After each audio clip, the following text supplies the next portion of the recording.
ਵਾਹਿਗੁਰੂ ਜੀ ਕਾ ਖਾਲਸਾ ਵਾਹਿਗੁਰੂ ਜੀ ਕੀ ਫਤਿਹ। ਪਰਮ ਸਨਮਾਨਯੋਗ ਗੁਰੂ ਸਵਾਰੇ ਗੁਰੂ ਪਿਆਰੇ, ਅੱਜ ਦੀ ਗੁਰਮਤਿ ਕਲਾਸ ਵਿੱਚ ਹਾਜ਼ਰੀ ਭਰ ਰਹੇ ਵੀਰ ਭੈਣੋ, ਆਪ ਸਾਰਿਆਂ ਨੂੰ ਜੀ ਆਇਆਂ।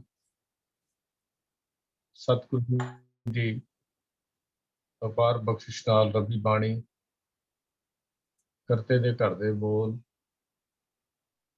ਪਰਮੇਸ਼ਰ ਦੇ ਘਰ ਦੀਆਂ ਗੱਲਾਂ ਆਪਣੇ ਹਿਰਦੇ ਵਿੱਚ ਵਸਾਉਣ ਲਈ ਸਤਿਗੁਰੂ ਗੁਰੂ ਅਮਰਦਾਸ ਮਹਾਰਾਜ ਜੀ ਦੀ ਉਚਾਰਨ ਕੀਤੀ ਹੋਈ ਪਾਵਨ ਰਚਨਾ ਆਨੰਦ, ਜੋ ਰਾਮਪੁਰੀ ਰਾਗ ਵਿੱਚ ਸਤਿਗੁਰੂ ਜੀ ਸਾਹਿਬ ਸ੍ਰੀ ਗੁਰੂ ਗ੍ਰੰਥ ਸਾਹਿਬ ਮਹਾਰਾਜ ਜੀ ਦੇ ਪਾਵਨ ਅੰਕ 917 ਤੋਂ ਆਰੰਭ ਹੁੰਦੀ ਹੈ।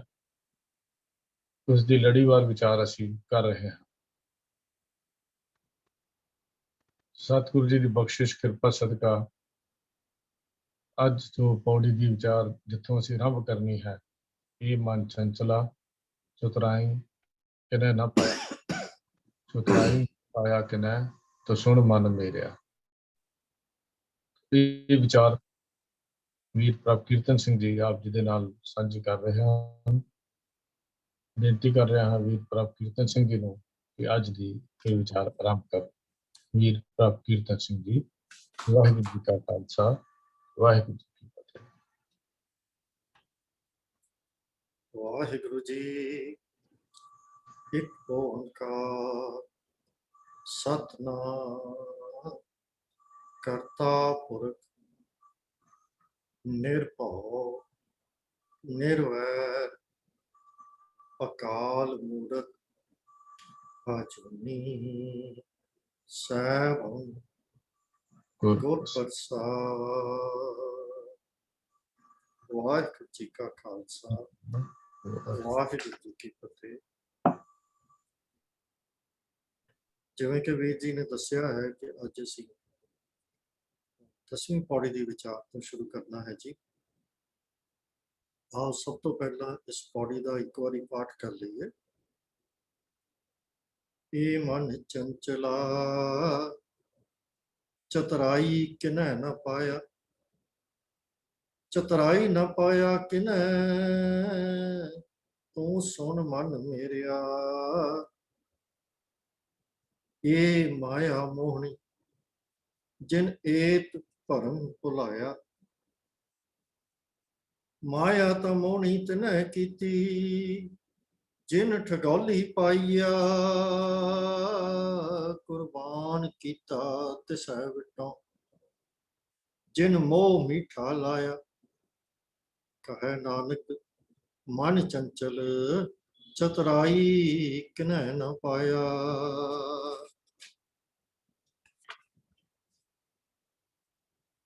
ਇਹ ਜੋ ਪੌੜੀ ਦਾ ਆਪ ਜੀ ਨੇ ਪਾਠ ਸੁਣਿਆ ਹੈ, 10ਵੀਂ ਪੌੜੀ ਆਨੰਦ ਸਾਹਿਬ ਜੀ ਦੀ, ਇਹ ਪੌੜੀ ਦੇ ਵਿੱਚ ਸਤਿਗੁਰੂ ਜੀ ਨੇ ਜੋ ਸਾਨੂੰ ਸਮਝਾਉਣ ਦਾ ਯਤਨ ਕੀਤਾ ਹੈ, ਕਿਉਂਕਿ ਪਿਛਲੀ ਪੌੜੀ ਦੇ ਵਿੱਚ ਸਤਿਗੁਰੂ ਜੀ ਦਾ ਉਪਦੇਸ਼ ਸੀ ਕਿ ਆਓ ਉਸ ਅਕਥ ਪ੍ਰਭੂ ਦੇ ਗੁਣ ਗਾਈਏ ਅਤੇ ਤਨ ਮਨ ਧਨ ਸਭ ਸੌਂਪ ਭਾਵ ਆਪਣੇ ਆਪ ਨੂੰ ਪੂਰੀ ਤਰ੍ਹਾਂ ਉਸ ਪ੍ਰਭੂ ਦੇ ਗੁਰੂ ਦੇ ਸਮਰਪਣ ਕਰਕੇ ਉਹਦਾ ਹੁਕਮ ਮੰਨੀ ਤੇ ਪ੍ਰਭੂ ਦੇ ਗੁਣਾਂ ਦੇ ਨਾਲ ਜੁੜੀ, ਕਿਉਂਕਿ ਗੁਰੂ ਦਾ ਹੁਕਮ ਵੀ ਇਹੀ ਹੈ ਕਿ ਉਸ ਅਕਾਲ ਪੁਰਖ ਦੇ ਗੁਣਾਂ ਨਾਲ ਜੁੜਨਾ ਹੈ। ਪਿਛਲੀ ਪੌੜੀ ਦੇ ਅੰਤ ਵਿੱਚ ਵੀ ਸਤਿਗੁਰੂ ਜੀ ਨੇ ਫਰਮਾਇਆ ਸੀ, ਕਹੈ ਨਾਨਕ ਸੁਣੋ ਸੰਤੋ ਕਥਿਓ ਅਕਥ ਕਹ, ਕਿ ਆਓ ਸੁਣੋ ਸੰਤ ਜਨੋ ਮੇਰੇ ਗੁਰਸਿੱਖੋ, ਕਿ ਉਸ ਨੂੰ ਮਿਲਣ ਦਾ ਰਾਹ ਇਹੀ ਹੈ ਕਿ ਉਸ ਪ੍ਰਭੂ ਦੇ ਸਿਫਤ ਸਲਾਹ ਦੇ ਗੁਣ ਗਾਇਆ। ਕਥਿਓ ਅਕਥ ਕਹ, ਉਹਦੀਆਂ ਬਾਤਾਂ ਕਰੋ, ਉਹਦੀਆਂ ਕਹਾਣੀਆਂ ਪਾਓ, ਉਹਦੇ ਗੁਣ ਗਾਓ। ਉਸ ਪ੍ਰਭੂ ਦੇ ਗੁਣ ਗਾਉਣਾ ਹੀ ਪ੍ਰਭੂ ਤੱਕ ਪਹੁੰਚਣ ਦਾ, ਪ੍ਰਭੂ ਮਿਲਾਪ ਦੇ ਆਨੰਦ ਤੱਕ ਪਹੁੰਚਣ ਦਾ ਇੱਕੋ ਇੱਕ ਰਸਤਾ। ਤੇ ਹੁਣ ਸਤਿਗੁਰੂ ਜੀ ਇਸ ਪੌੜੀ ਦੇ ਵਿੱਚ ਸਾਡੇ ਮਤਲਬ ਕੀ ਕਹੀਏ ਕਿ ਆਮ ਮਨੁੱਖੀ ਜੀਵ, ਆਮ ਕਲਯੁਗੀ ਜੀਵ, ਉਹਨਾਂ ਦਾ ਜੋ ਧਰਮ ਦੇ ਪ੍ਰਤੀ ਵਤੀਰਾ ਹੁੰਦਾ ਹੈ, ਉਹਦੇ ਵਿੱਚ ਇੱਕ ਵੱਡੀ ਊਣਤਾ ਹੀ ਹੁੰਦੀ ਹੈ। ਸਤਿਗੁਰੂ ਜੀ ਸਾਨੂੰ ਉਹਦੇ ਤੋਂ ਸੁਚੇਤ ਕਰਕੇ ਗੱਲ ਸਮਝਾ ਰਹੇ। ਸਤਿਗੁਰੂ ਜੀ ਕਹਿੰਦੇ ਹਨ, ਇਹ ਮਨ ਚੰਚਲਾ ਚਤੁਰਾਈ ਕਿਨੈ ਨਾ ਪਾਏ। ਚੰਚਲ ਦਾ ਅਰਥ ਹੈ ਉਹ ਚੀਜ਼ ਜਿਹੜੀ ਹਮੇਸ਼ਾ ਚਲੰਤ ਰਹੇ, ਚਲਾਇਮਾਨ ਰਹੇ, ਹਿਲਦੀ ਰਹੇ, ਕਦੀ ਇੱਧਰ ਕਦੀ ਉੱਧਰ। ਇਹਦੀ ਸਭ ਤੋਂ ਵੱਡੀ ਐਗਜ਼ਾਮਪਲ ਜੋ ਹੈ ਉਹ ਸਾਡੇ ਮਨ ਦੀ ਦਿੱਤੀ ਜਾਂਦੀ ਹੈ, ਪਵਨ ਦੀ ਦਿੱਤੀ ਜਾਂਦੀ ਹੈ, ਕਿਉਂਕਿ ਇਹ ਕਿਤੇ ਟਿਕਦੇ ਨਹੀਂ ਹਨ। ਕਦੇ ਕੁਝ ਕਰਦੇ ਹਨ, ਕਦੀ ਕੁਝ ਕਰਦੇ ਹਨ। ਚੰਚਲਤਾ ਦਾ ਅਰਥ ਹੀ ਇਹੀ ਹੈ ਕਿ ਜੋ ਹਮੇਸ਼ਾ ਚਲਾਇਮਾਨ, ਅਸਥਿਰ ਰਹੇ। ਚੰਚਲ ਮਨ ਨੂੰ ਸਤਿਗੁਰੂ ਕਹਿ ਰਹੇ ਹਨ, ਚਤੁਰਾਈ ਕਿਨੈ ਨਾ ਪਾਏ। ਚਤੁਰਾਈ ਕੀ ਹੈ? ਚਤੁਰਾਈ ਹੈ ਕਿ ਬੜੇ ਤੇਜ਼ ਦਿਮਾਗ ਵਾਲੇ ਬੰਦੇ ਨੂੰ ਚਤੁਰ ਵਿਅਕਤੀ ਕਿਹਾ ਜਾਂਦਾ। ਚਤੁਰ ਜੋ ਸ਼ਬਦ ਹੈ ਉਹਦੇ ਵੈਸੇ ਤਾਂ ਜੋ ਅਰਥ ਹਨ, ਉਹ ਚਤੁਰ ਦਾ ਭਾਵ ਚਾਰ ਹੁੰਦਾ ਹੈ। ਅਸੀਂ ਕਈ ਥਾਵਾਂ ਤੇ ਇਹ ਸ਼ਬਦ ਵਰਤਦੇ ਹਾਂ। ਚਤੁਰ ਭੁਜ, ਚਤੁਰ ਦਿਸ਼ਾ, ਭਾਵ ਚਾਰ ਦਿਸ਼ਾਵਾਂ ਦੀ ਗੱਲ ਕਰ ਰਹੇ ਹੁੰਦੇ ਆ। ਤੇ ਚਤੁਰ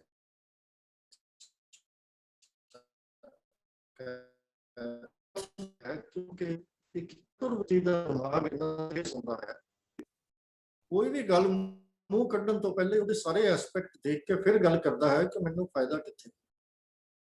ਔਰ ਦੂਸਰੇ ਨੂੰ ਬੇਵਕੂਫ ਬਣਾਉਣ ਦੇ ਵਿੱਚ ਬੜਾ ਐਕਸਪਰਟ ਹੁੰਦਾ ਹੈ, ਕਿਉਂਕਿ ਉਹਦਾ ਦਿਮਾਗ ਹੀ ਬਹੁਤ ਤੇਜ਼ ਹੁੰਦਾ ਹੈ ਔਰ ਇਸੇ ਕੰਮ ਵਿੱਚ ਹੀ ਲੱਗਾ ਹੁੰਦਾ ਹੈ। ਉਹ ਚਾਰੇ ਪਾਸੇ ਹਰ ਵੇਲੇ ਦੌੜ ਰਿਹਾ ਹੁੰਦਾ। ਤੇ ਅਜਿਹੇ ਵਿਅਕਤੀ ਦੀ ਜਿਹੜੀ ਨਿਸ਼ਾਨੀ ਹੈ, ਉਹ ਕਹਿ ਕੁਛ ਰਿਹਾ ਹੁੰਦਾ ਹੈ ਪਰ ਉਹਦੇ ਅੰਦਰ ਕੁਝ ਹੋਰ ਸੋਚ ਚੱਲ ਰਹੀ, ਔਰ ਕਿਸੇ ਨੂੰ ਪਤਾ ਨਹੀਂ ਲੱਗਣ ਦਿੰਦਾ ਕਿ ਉਹਦੇ ਅੰਦਰ ਕੀ ਚੱਲ ਰਿਹਾ। ਐਸੇ ਵਿਅਕਤੀ ਨੂੰ ਅਸੀਂ ਚਤੁਰ ਵਿਅਕਤੀ ਕਹਿੰਦੇ ਹਾਂ। ਤਾਂ ਸਤਿਗੁਰੂ ਜੀ ਕਹਿ ਰਹੇ ਹਨ ਕਿ ਹੇ ਮੇਰੇ ਅਸਥਿਰ ਮਨ, ਇਹ ਚੰਚਲ ਮਨ, ਇਹਨਾਂ ਚਤੁਰਾਈਆਂ ਚਲਾਕੀਆਂ ਦਾ ਨਾਲ ਕਿਸੇ ਨੇ ਵੀ ਕਿਨੇ ਨਾ ਪਾਇਆ। ਕੀ ਨਹੀਂ ਪਾਇਆ? ਉਹ ਜੋ ਇਸ ਬਾਣੀ ਦਾ ਮੁੱਖ ਵਿਸ਼ਾ ਹੈ, ਪ੍ਰਭੂ ਮਿਲਾਪ ਦਾ ਆਨੰਦ। ਕਿ ਪ੍ਰਭੂ ਮਿਲਾਪ ਦਾ ਆਤਮਿਕ ਆਨੰਦ ਕਿਸੇ ਨੇ ਵੀ ਇਹਨਾਂ ਚਤੁਰਾਈਆਂ ਤੇ ਚਲਾਕੀਆਂ ਦੇ ਨਾਲ ਹਾਸਲ ਨਹੀਂ ਕੀਤਾ। ਫਿਰ ਦੁਬਾਰਾ ਰਿਪੀਟ ਕਰ ਰਹੇ ਹਨ, ਚਤੁਰਾਈ ਨਾ ਪਾਇਆ ਕਿਨੈ। ਤੂੰ ਧਿਆਨ ਨਾਲ ਸੁਣ ਲੈ ਭਾਈ ਮੇਰੇ ਮਨ। ਇੱਕ ਵਾਰੀ ਫਿਰ ਮੈਂ ਕਹਿ ਰਿਹਾ ਹਾਂ, ਚਤੁਰਾਈ ਨਾ ਪਾਇਆ ਕਿਨੈ, ਤੂੰ ਸੁਣ ਮਨ ਮੇਰੇ। ਇਹ ਮੇਰੇ ਮਨ ਤੂੰ ਸੁਣ, ਧਿਆਨ ਨਾਲ ਸੁਣ। ਦੋ ਵਾਰੀ ਕਹਿ ਰਹੇ ਹਨ ਸਤਿ। ਭਾਵ ਇਹ ਨਹੀਂ ਹੋ ਸਕਦਾ ਕਿ ਤੇਰੇ ਅੰਦਰ ਕੁਝ ਹੋਰ ਹੋਵੇ ਤੇ ਬਾਹਰ ਕੁਝ ਹੋਰ ਹੋਵੇ। ਹੁਣ ਜੇ ਪੂਰੀ ਪੌੜੀ ਦੇ ਕੰਟੈਕਸਟ ਨੂੰ ਧਿਆਨ ਵਿੱਚ ਰੱਖੀਏ ਕਿ ਅੰਦਰੋਂ ਤਾਂ ਤੂੰ ਮਾਇਆ ਦੇ ਨਾਲ ਜੁੜਿਆ ਬੈਠਾ ਤੇ ਬਾਹਰੋਂ ਤੂੰ ਉਹ ਕੰਮ ਕਰ ਰਿਹਾ ਹੋਵੇਂ ਜਿਹੜੇ ਆਤਮਕ ਆਨੰਦ ਕਰਨ ਵਾਲੇ ਹਨ, ਪ੍ਰਾਪਤ ਕਰਨ ਵਾਲੇ ਹਨ, ਜਿਨ੍ਹਾਂ ਨਾਲ ਆਤਮਕ ਆਨੰਦ ਪ੍ਰਾਪਤ ਹੁੰਦਾ ਹੈ। ਤੇ ਸਤਿਗੁਰੂ ਕਹਿੰਦੇ ਹਨ ਕਿ ਇਹ ਚਤੁਰਾਈਆਂ ਨਾਲ ਕਿਸੇ ਨੂੰ ਵੀ ਅੱਜ ਤੱਕ ਆਤਮਿਕ ਆਨੰਦ, ਪ੍ਰਭੂ ਮਿਲਾਪ ਦਾ ਆਤਮਿਕ ਆਨੰਦ ਨਹੀਂ ਮਿਲਿਆ। ਇਹ ਨਹੀਂ ਹੋ ਸਕਦਾ ਕਿ ਬਾਹਰੋਂ ਤੂੰ ਆਤਮਿਕ ਆਨੰਦ ਦੇ ਕੰਮ ਕਰੀ ਜਾਵੇਂ। ਤੂੰ ਕਹੀਂ ਕਿ ਮੈਂ ਆਤਮਿਕ ਆਨੰਦ ਦੇ ਵਾਸਤੇ ਕੰਮ ਕਰ ਰਿਹਾ ਹਾਂ, ਪ੍ਰਭੂ ਨਾਲ ਜੁੜਨ ਵਾਸਤੇ ਕੰਮ ਕਰ ਰਿਹਾ ਹਾਂ, ਪਰ ਅੰਦਰ ਤੇਰੇ ਮਾਇਆ ਵਰਤ ਰਹੀ ਹੋਵੇ ਤੇ ਫਿਰ ਕੁਝ ਵੀ ਪ੍ਰਾਪਤ ਨਹੀਂ। ਤੇ ਸਤਿਗੁਰੂ ਅੱਗੇ ਕਹਿ ਰਹੇ ਹਨ, ਇਹ ਮਾਇਆ ਮੋਹਣੀ ਜਿਨ ਏਤ ਭਰਮ ਭੁਲਾਇਆ। ਏਤ ਭਰਮ ਦਾ ਭਾਵ ਹੈ ਕਿ ਇਸ ਭਰਮ ਦੇ ਵਿੱਚ, ਭੁਲਾਇਆ ਦਾ ਭਾਵ ਜਿਹੜਾ ਆਪਣੇ ਰਾਹ ਤੋਂ ਭੁੱਲ ਕੇ ਦੂਜੇ ਪਾਸੇ ਚਲਾ ਜਾਵੇ, ਕੁਰਾਹੇ ਪੈ ਜਾਵੇ, ਰਾਹ ਭੁੱਲ ਜਾਵੇ, ਉਹਨੂੰ ਭੁਲਾਇਆ, ਭਰਮ ਭੁਲਾਇਆ। ਬਈ ਇਸ ਭਰਮ ਦੇ ਵਿੱਚ ਪੈ ਕੇ ਮਤਲਬ ਉਹ ਭੁੱਲ ਜਾਂਦਾ ਹੈ। ਕਿਵੇਂ? ਇਹ ਮਾਇਆ ਮੋਹਣੀ, ਇਹ ਮਾਇਆ ਜੋ ਹੈ ਇਹ ਮੋਹਣੀ ਹੈ, ਅਤ ਮਨ ਨੂੰ ਮਿੱਠੀ ਲੱਗਣ ਵਾਲੀ ਚੀਜ਼ ਹੈ, ਮਨ ਨੂੰ ਆਪਣੇ ਵੱਲ ਮੋਹ ਲੈਣ ਵਾਲੀ, ਖਿੱਚ ਲੈਣ ਵਾਲੀ ਚੀਜ਼ ਹੈ। ਜਿਨ ਭਾਵ ਜਿਸ ਮਾਇਆ ਨੇ ਭਰਮ ਦੇ ਵਿੱਚ ਭੁਲਾ ਦਿੱਤਾ ਹੈ ਸਾਰੇ। ਕਿਉਂਕਿ ਇਹ ਮੋਹ ਵਿੱਚ ਫਸਾਉਣ ਲਈ ਬੜੀ ਪਾਵਰਫੁਲ ਚੀਜ਼ ਆ, ਬੜੀ ਡਾਢੀ ਹੈ। ਇਸ ਨੇ ਇਸ ਭੁਲੇਖੇ ਵਿੱਚ ਹੀ ਪਾਇਆ ਹੋਇਆ ਹੈ, ਮਨੁੱਖ ਨੂੰ ਭੁਲਾਇਆ ਹੋਇਆ ਹੈ, ਕੁਰਾਹੇ ਪਾਇਆ ਹੋਇਆ ਹੈ, ਇਸ ਭਰਮ ਦੇ ਵਿੱਚ ਪਾਇਆ ਹੋਇਆ ਹੈ, ਔਰ ਉਹ ਕੁਰਾਹੇ ਪਾਈ ਰੱਖਦੀ ਹੈ। ਜੀਵ ਦੇ ਵਸ ਵਿੱਚ ਕੀ? ਇਹ ਮਾਇਆ ਤਾਂ ਮੋਹਣੀ ਜਿਨ੍ਹਾਂ ਕੀਤੀ। ਇਹ ਜਿਹੜੀ ਮਾਇਆ ਹੈ, ਮਾਇਆ ਤਾਂ ਮੋਹਣੀ ਤਿਨ੍ਹਾਂ ਕੀਤੀ ਜਿਨ ਠਗੌਲੀ ਪਾਈ। ਠਗੌਲੀ ਕਹਿੰਦੇ ਹਨ ਕੋਈ ਐਸੀ ਵਸਤੂ ਜਿਹਦੇ ਨਾਲ ਕਿਸੇ ਨੂੰ ਠੱਗਿਆ ਜਾ ਸਕੇ। ਆਮ ਤੌਰ ਤੇ ਅਸੀਂ ਇੱਕ ਠੱਗ ਬੂਟੀ ਦੀ ਉਦਾਹਰਨ ਦਿੰਦੇ ਹਾਂ। ਅੱਜ ਕੱਲ੍ਹ ਤਾਂ ਹੋਰ ਬਹੁਤ ਕੈਮੀਕਲਸ ਆ ਗਏ। ਇੱਕ ਅਜਿਹੀ ਠੱਗ ਬੂਟੀ ਹੈ ਜਿਹਨੂੰ ਘੋਲ ਕੇ ਪਿਆ ਦਿਓ ਜਾਂ ਉਬਾਲ ਕੇ ਪਿਆ ਦਿਓ, ਤੇ ਪੀਣ ਵਾਲਾ ਬੰਦਾ ਮਾਨਸਿਕ ਤੌਰ ਦੇ ਉੱਤੇ ਸਾਹਮਣੇ ਬੈਠੇ ਬੰਦੇ ਦਾ ਗੁਲਾਮ ਹੋ ਜਾਂਦਾ ਹੈ। ਫਿਰ ਉਹ ਜੋ ਕਹੀ ਜਾਂਦਾ ਹੈ ਇਹ ਬੰਦਾ ਉਹ ਕਰੀ ਜਾਂਦਾ ਹੈ। ਤੇ ਠੱਗ ਇਸ ਦੀ ਵਰਤੋਂ ਕਰਕੇ ਲੋਕਾਂ ਨੂੰ ਠੱਗ ਲੈਂਦੇ ਸਨ, ਤਾਂ ਇਹਦਾ ਨਾਮ ਹੀ ਠੱਗ ਬੂਟੀ ਪੈ ਗਿਆ। ਸਤਿਗੁਰੂ ਜੀ ਇਹਨੂੰ ਠਗੌਲੀ ਕਹਿ ਰਹੇ ਹਨ। ਮਾਇਆ ਬਈ ਇਹ ਉਹ ਚੀਜ਼ ਹੈ ਕਿ ਜਿਹੜਾ ਇਹਨੂੰ ਪੀ ਲਵੇ, ਭਾਵ ਜਿਹੜਾ ਇਹਦੇ ਚ ਮਗਨ ਹੋ ਜਾਵੇ, ਉਹ ਠੱਗਿਆ ਜਾਂਦਾ ਹੈ। ਫਿਰ ਬਸ ਉਹੀ ਕੰਮ ਕਰਦਾ ਹੈ ਜੋ ਇਹ ਕਹਿੰਦੀ ਹੈ। ਮਾਇਆ ਤਾਂ ਮੋਹਣੀ ਤਿਨ੍ਹਾਂ ਕੀਤੀ। ਹੁਣ ਇਹ ਜਿਹੜੀ ਠੱਗ ਬੂਟੀ ਹੈ, ਇਹ ਬਣਾਈ ਕਿੰਨੇ ਹੈ? ਉਹ ਪ੍ਰਭੂ ਨੇ ਬਣਾਈ ਹੈ। ਤੇ ਇਹ ਮਾਇਆ ਜੋ ਹੈ, ਇਹਨੂੰ ਇੰਨਾ ਸੁੰਦਰ ਮਨਮੋਹਣਾ ਕਿੰਨੇ ਬਣਾਇਆ ਹੈ? ਤਿਨ੍ਹਾਂ ਕੀਤੀ, ਉਸ ਪ੍ਰਭੂ ਨੇ ਬਣਾਇਆ। ਹੁਣ ਸਤਿਗੁਰੂ ਜੀ ਕਹਿੰਦੇ ਹਨ ਕਿ ਚਤੁਰਾਈ ਨਾ ਪਾਇਆ ਕਿਨੈ, ਤੂੰ ਸੁਣ ਮਨ ਮੇਰੇ। ਇਹ ਮਾਇਆ ਮੋਹਣੀ ਜਿਨ ਏਤ ਭਰਮ ਭੁਲਾਇਆ। ਇਹ ਬੜੀ ਮੋਹਣੀ ਹੈ ਮਾਇਆ, ਜਿਹਦੇ ਵਿੱਚ ਬੰਦਾ ਫਸ ਜਾਂਦਾ ਹੈ, ਭਰਮ ਦੇ ਵਿੱਚ ਭਰਮ ਜਾਂਦਾ ਹੈ ਤੇ ਆਪਣੇ ਰਾਹ ਤੋਂ ਉਖੜ ਜਾਂਦਾ ਹੈ।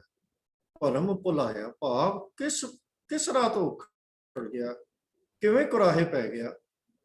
ਕੁਰਾਹੇ ਪੈ ਗਿਆ ਕਿ ਜਿਸ ਜੀਵਨ ਮਨੋਰਥ ਨੂੰ ਲੈ ਕੇ ਅਸੀਂ ਇਸ ਜਗਤ ਦੇ ਵਿੱਚ ਆਏ ਹਾਂ, ਅਕਾਲ ਪੁਰਖ ਨੇ ਭੇਜਿਆ ਹੈ, ਉਸ ਦੇ ਉੱਤੇ ਜਿਹੜੇ ਰਾਹ ਦੇ ਉੱਤੇ ਅਸੀਂ ਚੱਲਣਾ ਸੀ, ਉਸ ਰਾਹ ਦੇ ਉੱਤੋਂ ਕੁਰਾਹੇ ਤੇ ਪੈ ਗਏ, ਅਸੀਂ ਭੁੱਲ ਗਏ। ਪਰ ਹੁਣ ਕੀਤਾ ਕੀ ਜਾਏ, ਇਹ ਹੈ ਹੀ ਇੰਨੀ ਸੁੰਦਰ ਹੈ ਔਰ ਬਣਾਈ ਵੀ ਉਸ ਪ੍ਰਭੂ ਨੇ। ਸਾਡਾ ਵਸ ਕਿਵੇਂ ਚੱਲੇ? ਮਾਇਆ ਤਾਂ ਪੂਰੀ ਤਿਨ੍ਹਾਂ ਕੀਤੀ, ਹੁਣ ਪ੍ਰਭੂ ਦੀ ਬਣਾਈ ਹੋਈ ਹੈ, ਉਹਨੇ ਬਣਾਈ ਵੀ ਬੜੀ ਮੋਹਣੀ ਹੈ। ਔਰ ਇਹ ਇੰਨੀ ਮਨਮੋਹਣੀ ਹੈ ਕਿ ਜਦੋਂ ਅਸੀਂ ਇਹਦੇ ਵਿੱਚ ਆਪਣਾ ਚਿੱਤ ਲਗਾ ਲੈਂਦੇ ਹਾਂ, ਇਹਦੇ ਮੋਹ ਵਿੱਚ ਫਸ ਜਾਂਦੇ ਹਾਂ, ਤਾਂ ਫਿਰ ਇਹ ਠੱਗ ਬੂਟੀ ਵਾਂਗ ਬਿਹੇਵ ਕਰਦੀ ਹੈ। ਫਿਰ ਅਸੀਂ ਬਸ ਬਿਲਕੁਲ ਠੱਗੇ ਜਾਂਦੇ। ਤੇ ਅੱਗੇ ਸਤਿਗੁਰੂ ਕਹਿ ਰਹੇ ਹਨ, ਕੁਰਬਾਨ ਕੀਤਾ ਤਿਸੈ ਵਿਟੋਂ ਜਿਨ ਮੋਹ ਮਿਠਾ। ਸਤਿਗੁਰੂ ਜੀ ਕਹਿੰਦੇ ਹਨ ਕਿ ਕੁਰਬਾਨ ਕੀਤਾ ਭਾਵ ਮੈਂ ਉਸ ਤੋਂ ਸਦਕੇ ਜਾਂਦਾ ਹਾਂ, ਵਾਰਨੇ ਜਾਂਦਾ ਹਾਂ, ਤਿਸੈ ਵਿਟੋਂ, ਉਸ ਤੋਂ ਜਿਨ ਮੋਹ ਮਿੱਠਾ ਲਾਇਆ, ਜਿਹਨੇ ਇਹ ਮਿੱਠਾ ਮੋਹ ਲਗਾ ਦਿੱਤਾ। ਕਹੈ ਨਾਨਕ ਮਨ ਚੰਚਲ ਚਤੁਰਾਈ ਕਿਨੈ ਨਾ ਪਾਏ। ਭਾਵ ਹੈ ਮੇਰੇ ਚੰਚਲ ਮਨ, ਚਤੁਰਾਈਆਂ ਨਾਲ ਕਿਸੇ ਨੇ ਪ੍ਰਭੂ ਮਿਲਾਪ ਦਾ ਆਨੰਦ ਨਹੀਂ ਲਿਆ। ਹੁਣ ਇੱਥੇ ਸਤਿਗੁਰੂ ਜੀ ਦੋ ਅਵਸਥਾਵਾਂ ਦੀ ਗੱਲ ਕਰ ਰਹੇ ਹਨ ਕਿ ਬਾਹਰੋਂ ਸਾਡੀ ਅਵਸਥਾ ਇਹ ਹੈ ਕਿ ਅਸੀਂ ਆਤਮਿਕ ਆਨੰਦ ਦੀਆਂ ਗੱਲਾਂ ਕਰ ਰਹੇ ਹਾਂ। ਆਤਮਿਕ ਆਨੰਦ ਵਾਸਤੇ ਜੋ ਸਾਨੂੰ ਕਰਨ ਦੀ ਲੋੜ ਹੈ, ਬਾਣੀ ਨਾਲ, ਨਾਮ ਨਾਲ, ਉਹਨਾਂ ਚੀਜ਼ਾਂ ਨਾਲ ਜੁੜਨ ਦੀ ਲੋੜ ਹੈ, ਉਸ ਵਾਸਤੇ ਅਸੀਂ ਲੱਗੇ ਹੋਏ ਹਾਂ। ਪਰ ਅੰਦਰ ਸਾਡਾ ਇਸ ਕੰਮ ਦੇ ਵਿੱਚ ਨਹੀਂ ਹੈ, ਅੰਦਰ ਮਾਇਆ ਦੇ ਮੋਹ ਵਿੱਚ ਫਸਿਆ ਹੋਇਆ ਹੈ। ਹਾਲਾਂਕਿ ਇਹਦੇ ਵਿੱਚ ਸਤਿਗੁਰੂ ਕਹਿੰਦੇ ਹਨ ਕਿ ਬੜਾ ਸੌਖਾ ਹੈ ਇਹਦੇ ਵਿੱਚ ਫਸ ਜਾਣਾ। ਆਮ ਜੀਵ ਆਪਣੇ ਆਪ ਦੇ ਵਿੱਚ ਆਪਣੀ ਸਮਝ ਦੇ ਨਾਲ ਇਸ ਤੋਂ ਬਚ ਨਹੀਂ ਸਕਦਾ, ਕਿਉਂਕਿ ਇਹ ਬੜੀ ਪਾਵਰਫੁਲ ਚੀਜ਼ ਹੈ ਔਰ ਇਹ ਸਾਨੂੰ ਭੁਲਾ ਲੈਂਦੀ ਹੈ, ਭਰਮ ਭੁਲਾ ਲੈਂਦੀ ਹੈ। ਤੇ ਇਹ ਇੰਨੀ ਮੋਹਣੀ, ਇੰਨੀ ਸੁੰਦਰ ਹੈ, ਇੰਨੀ ਦਿਲ ਖਿੱਚਵੀਂ ਹੈ ਕਿ ਅਸੀਂ ਇਹਦੇ ਵਿੱਚ ਫਸ ਜਾਂਦੇ। ਹੁਣ ਇਸ ਪੌੜੀ ਦੇ ਵਿੱਚ ਸਤਿਗੁਰੂ ਜੀ ਉਹਨਾਂ ਵਿਅਕਤੀਆਂ ਦੀ ਗੱਲ ਕਰ ਰਹੇ ਹਨ। ਸਾਡੇ ਵਿੱਚੋਂ ਬਹੁਤੇ ਅਸੀਂ ਆਪਣੇ ਮਨ ਦੇ ਅੰਦਰ ਝਾਤੀ ਮਾਰੀਏ ਤੇ ਸਾਨੂੰ ਇਹਦੇ ਨਾਲ ਆਪਣੇ ਮਨ ਦੀ ਗੱਲ ਮਿਲਦੀ ਦਿਸੇਗੀ ਕਿ ਜਿਹੜਾ ਚਤੁਰ ਸਿਆਣਾ ਵਿਅਕਤੀ ਕਿਹਾ ਜਾਂਦਾ ਹੈ, ਉਸ ਦੀ ਨਿਸ਼ਾਨੀ ਹੀ ਅੱਜ ਇਹ ਦਿਸਦੀ ਹੈ ਸਾਨੂੰ ਦੁਨੀਆ ਦੇ ਵਿੱਚ ਕਿ ਉਹਦੇ ਮਨ ਵਿੱਚ ਹੋਰ ਗੱਲ ਹੁੰਦੀ ਹੈ ਤੇ ਬਾਹਰੋਂ ਕੁਝ ਹੋਰ। ਔਰ ਜਦੋਂ ਸਾਨੂੰ ਦੁਨੀਆ ਦੇ ਵਿੱਚ ਇਹਦੇ ਨਾਲ ਹੀ ਸਫਲਤਾ ਮਿਲਦੀ ਰਹਿੰਦੀ ਹੈ ਤੇ ਸਾਨੂੰ ਲੱਗਦਾ ਹੈ ਕਿ ਸਫਲਤਾ ਪ੍ਰਾਪਤ ਕਰਨ ਦਾ ਢੰਗ ਹੀ ਇਹ ਹੈ, ਤੇ ਇਹ ਫਿਰ ਅਸੀਂ ਇਸ ਤਰ੍ਹਾਂ ਅਪਣਾ ਲੈਂਦੇ ਹਾਂ ਕਿ ਇਹ ਸਾਡੇ ਜੀਵਨ ਦੇ ਹਰ ਪੱਖ ਵਿੱਚ ਵਰਤਣਾ ਸ਼ੁਰੂ ਕਰ ਦਿੰਦੇ। ਬਾਕੀ ਪਾਸੇ ਚੱਲਦਾ ਹੈ ਤਾਂ ਚੱਲਦਾ ਹੈ, ਉਹ ਗੁਰੂ ਜਾਣੇ, ਪਰ ਆਤਮਕ ਆਨੰਦ ਦੀ ਭਾਲ ਵਿੱਚ ਸਤਿਗੁਰੂ ਕਹਿ ਰਹੇ ਹਨ ਕਿ ਇਹ ਨਹੀਂ ਚੱਲ ਸਕਦਾ, ਇਹਦੇ ਨਾਲ ਨਹੀਂ ਪ੍ਰਾਪਤ ਹੋ ਸਕਦਾ। ਆਨੰਦ ਪ੍ਰਾਪਤੀ ਦਾ ਇਹ ਰਾਹ ਨਹੀਂ ਹੈ, ਸਤਿਗੁਰੂ ਕਹਿ ਰਹੇ। ਸਤਿਗੁਰੂ ਜੀ ਨਾਲ ਇਹ ਵੀ ਕਹਿ ਰਹੇ ਹਨ ਕਿ ਜਗਤ ਰੂਪੀ ਰਚਨਾ ਜਿਹੜੀ ਹੈ, ਇਹ ਹੈ ਵੀ ਬੜੀ ਲੁਭਾਉਣੀ, ਔਰ ਇਹਦੇ ਵਿੱਚ ਭਰਮ ਜਾਣਾ ਕੋਈ ਵੱਡੀ ਗੱਲ ਵੀ ਨਹੀਂ ਹੈ। ਅਸੀਂ ਕਹੀਏ ਕਿ ਅਸੀਂ ਕੋਈ ਬਹੁਤ ਵੱਡਾ ਕਸੂਰ ਕਰ ਲਿਆ, ਕਿਉਂਕਿ ਇਹ ਹੈ ਹੀ ਇੰਨੀ ਸੁੰਦਰ ਹੈ। ਇਹਦੇ ਵਿੱਚ ਭਰਮ ਜਾਣਾ ਇਨਸਾਨ ਦੇ ਵਾਸਤੇ ਐਸੀ ਮਨਮੋਹਣੀ ਜਗਤ ਦੀ ਰਚਨਾ ਦੇ ਵਿੱਚ ਖੋ ਜਾਣਾ, ਗਵਾਚ ਜਾਣਾ, ਭੁੱਲ ਜਾਣਾ ਆਪਣਾ ਰਸਤਾ, ਇਹ ਕੋਈ ਮਤਲਬ ਬੜੀ ਅਨਹੋਣੀ ਗੱਲ ਨਹੀਂ ਹੈ। ਇਹ ਬੜਾ ਸੌਖਾ ਜਿਹਾ ਕੰਮ ਹੈ, ਕਿਉਂਕਿ ਇਹਦਾ ਅਸਰ ਹੀ ਸਾਡੇ ਉੱਤੇ ਇੰਨਾ ਜ਼ਿਆਦਾ ਹੁੰਦਾ। ਪਰ ਫਰਕ ਇੱਥੇ ਸਤਿਗੁਰੂ ਜੀ ਨੇ ਜਿਹੜੀ ਗੱਲ ਦਾ ਜ਼ਿਕਰ ਕਰ ਰਹੇ ਹਨ, ਉਹ ਮੋਹ ਦੀ ਗੱਲ ਦਾ ਜ਼ਿਕਰ ਕਰ ਰਹੇ ਹਨ ਕਿ ਜਦੋਂ ਇਹ ਰਚਨਾ ਬਣੀ ਤਾਂ ਸੀ ਸਾਡੇ ਇਸ ਸਫ਼ਰ ਦੇ ਵਿੱਚ ਸਹਾਈ ਹੋਣ ਲਈ, ਕਿ ਅਸੀਂ ਜਿਸ ਕੰਮ ਨੂੰ ਕਰਨ ਲਈ ਆਏ ਹਾਂ, ਪ੍ਰਭੂ ਨਾਲ ਜੁੜਨ ਲਈ, ਉਹਦੇ ਵਿੱਚ ਇਹ ਸਾਡੀ ਮਦਦਗਾਰ ਸੀ। ਪਰ ਅਸੀਂ ਇਹਨੂੰ ਉਸ ਢੰਗ ਨਾਲ ਵਰਤਦੇ ਨਹੀਂ, ਅਸੀਂ ਇਹਦੇ ਨਾਲ ਮੋਹ ਪਾ ਕੇ ਬੈਠ ਜਾਈਏ ਤਾਂ ਫਿਰ ਇਹ ਰਚਨਾ ਪ੍ਰਭੂ ਦੀ ਰਚਨਾ ਨਹੀਂ ਰਹਿੰਦੀ। ਫਿਰ ਅਸੀਂ ਇਹਦੇ ਚ ਮਗਨ ਹੋ ਜਾਂਦੇ ਆ ਤੇ ਪ੍ਰਭੂ ਭੁੱਲ ਜਾਂਦਾ। ਹੈ ਤਾਂ ਪ੍ਰਭੂ ਦੀ ਰਚਨਾ ਹੀ, ਪਰ ਜਦੋਂ ਅਸੀਂ ਇਹਦੇ ਨਾਲ ਮੋਹ ਪਾ ਲਿਆ ਤਾਂ ਇਹ ਪ੍ਰਭੂ ਨੂੰ ਹੀ ਭੁਲਾਉਣ ਦਾ ਕਾਰਨ ਬਣ। ਫਿਰ ਸਾਡੀ ਅਵਸਥਾ ਇਹ ਨਹੀਂ ਰਹਿੰਦੀ ਕਿ ਕੁਰਬਾਨ ਕੀਤਾ ਤਸੈ, ਫਿਰ ਉਹ ਅਵਸਥਾ ਨਹੀਂ ਰਹਿੰਦੀ। ਹੁਣ ਇਹ ਸਾਡੇ ਜੀਵਨ ਮਨੋਰਥ ਦੀ ਪ੍ਰਾਪਤੀ ਲਈ ਸਹਾਇਕ ਚੀਜ਼ ਨਹੀਂ ਰਹੀ, ਸਗੋਂ ਜੀਵਨ ਮਨੋਰਥ ਖੁੰਝਾਉਣ ਵਾਲੀ ਚੀਜ਼ ਬਣ ਗਈ। ਇਹ ਪ੍ਰਭੂ ਤੋਂ ਤੋੜਨ ਵਾਲੀ ਚੀਜ਼ ਬਣ ਗਈ। ਹੁਣ ਇਹ ਪ੍ਰਭੂ ਦੀ ਰਚਨਾ ਨਹੀਂ ਰਹੀ, ਇਹ ਪ੍ਰਭੂ ਤੋਂ ਤੋੜਨ ਵਾਲੀ ਮਾਇਆ ਬਣ ਗਈ। ਹੁਣ ਇਹ ਮਾਇਆ ਬਣ ਗਈ ਜਦੋਂ ਅਸੀਂ ਇਹਦੇ ਵਿੱਚ ਮਗਨ ਹੋ। ਪਰੰਤੂ ਜੇ ਅਸੀਂ ਇਹਦੇ ਨਾਲ ਮੋਹ ਨਹੀਂ ਪਾਇਆ, ਇਹਦੇ ਵਿੱਚ ਮਗਨ ਨਹੀਂ ਹੋਏ, ਤਾਂ ਫਿਰ ਇਹ ਮਾਇਆ ਨਹੀਂ, ਇਹ ਪ੍ਰਭੂ ਦੀ ਬੜੀ ਸੁੰਦਰ ਰਚਨਾ ਹੈ।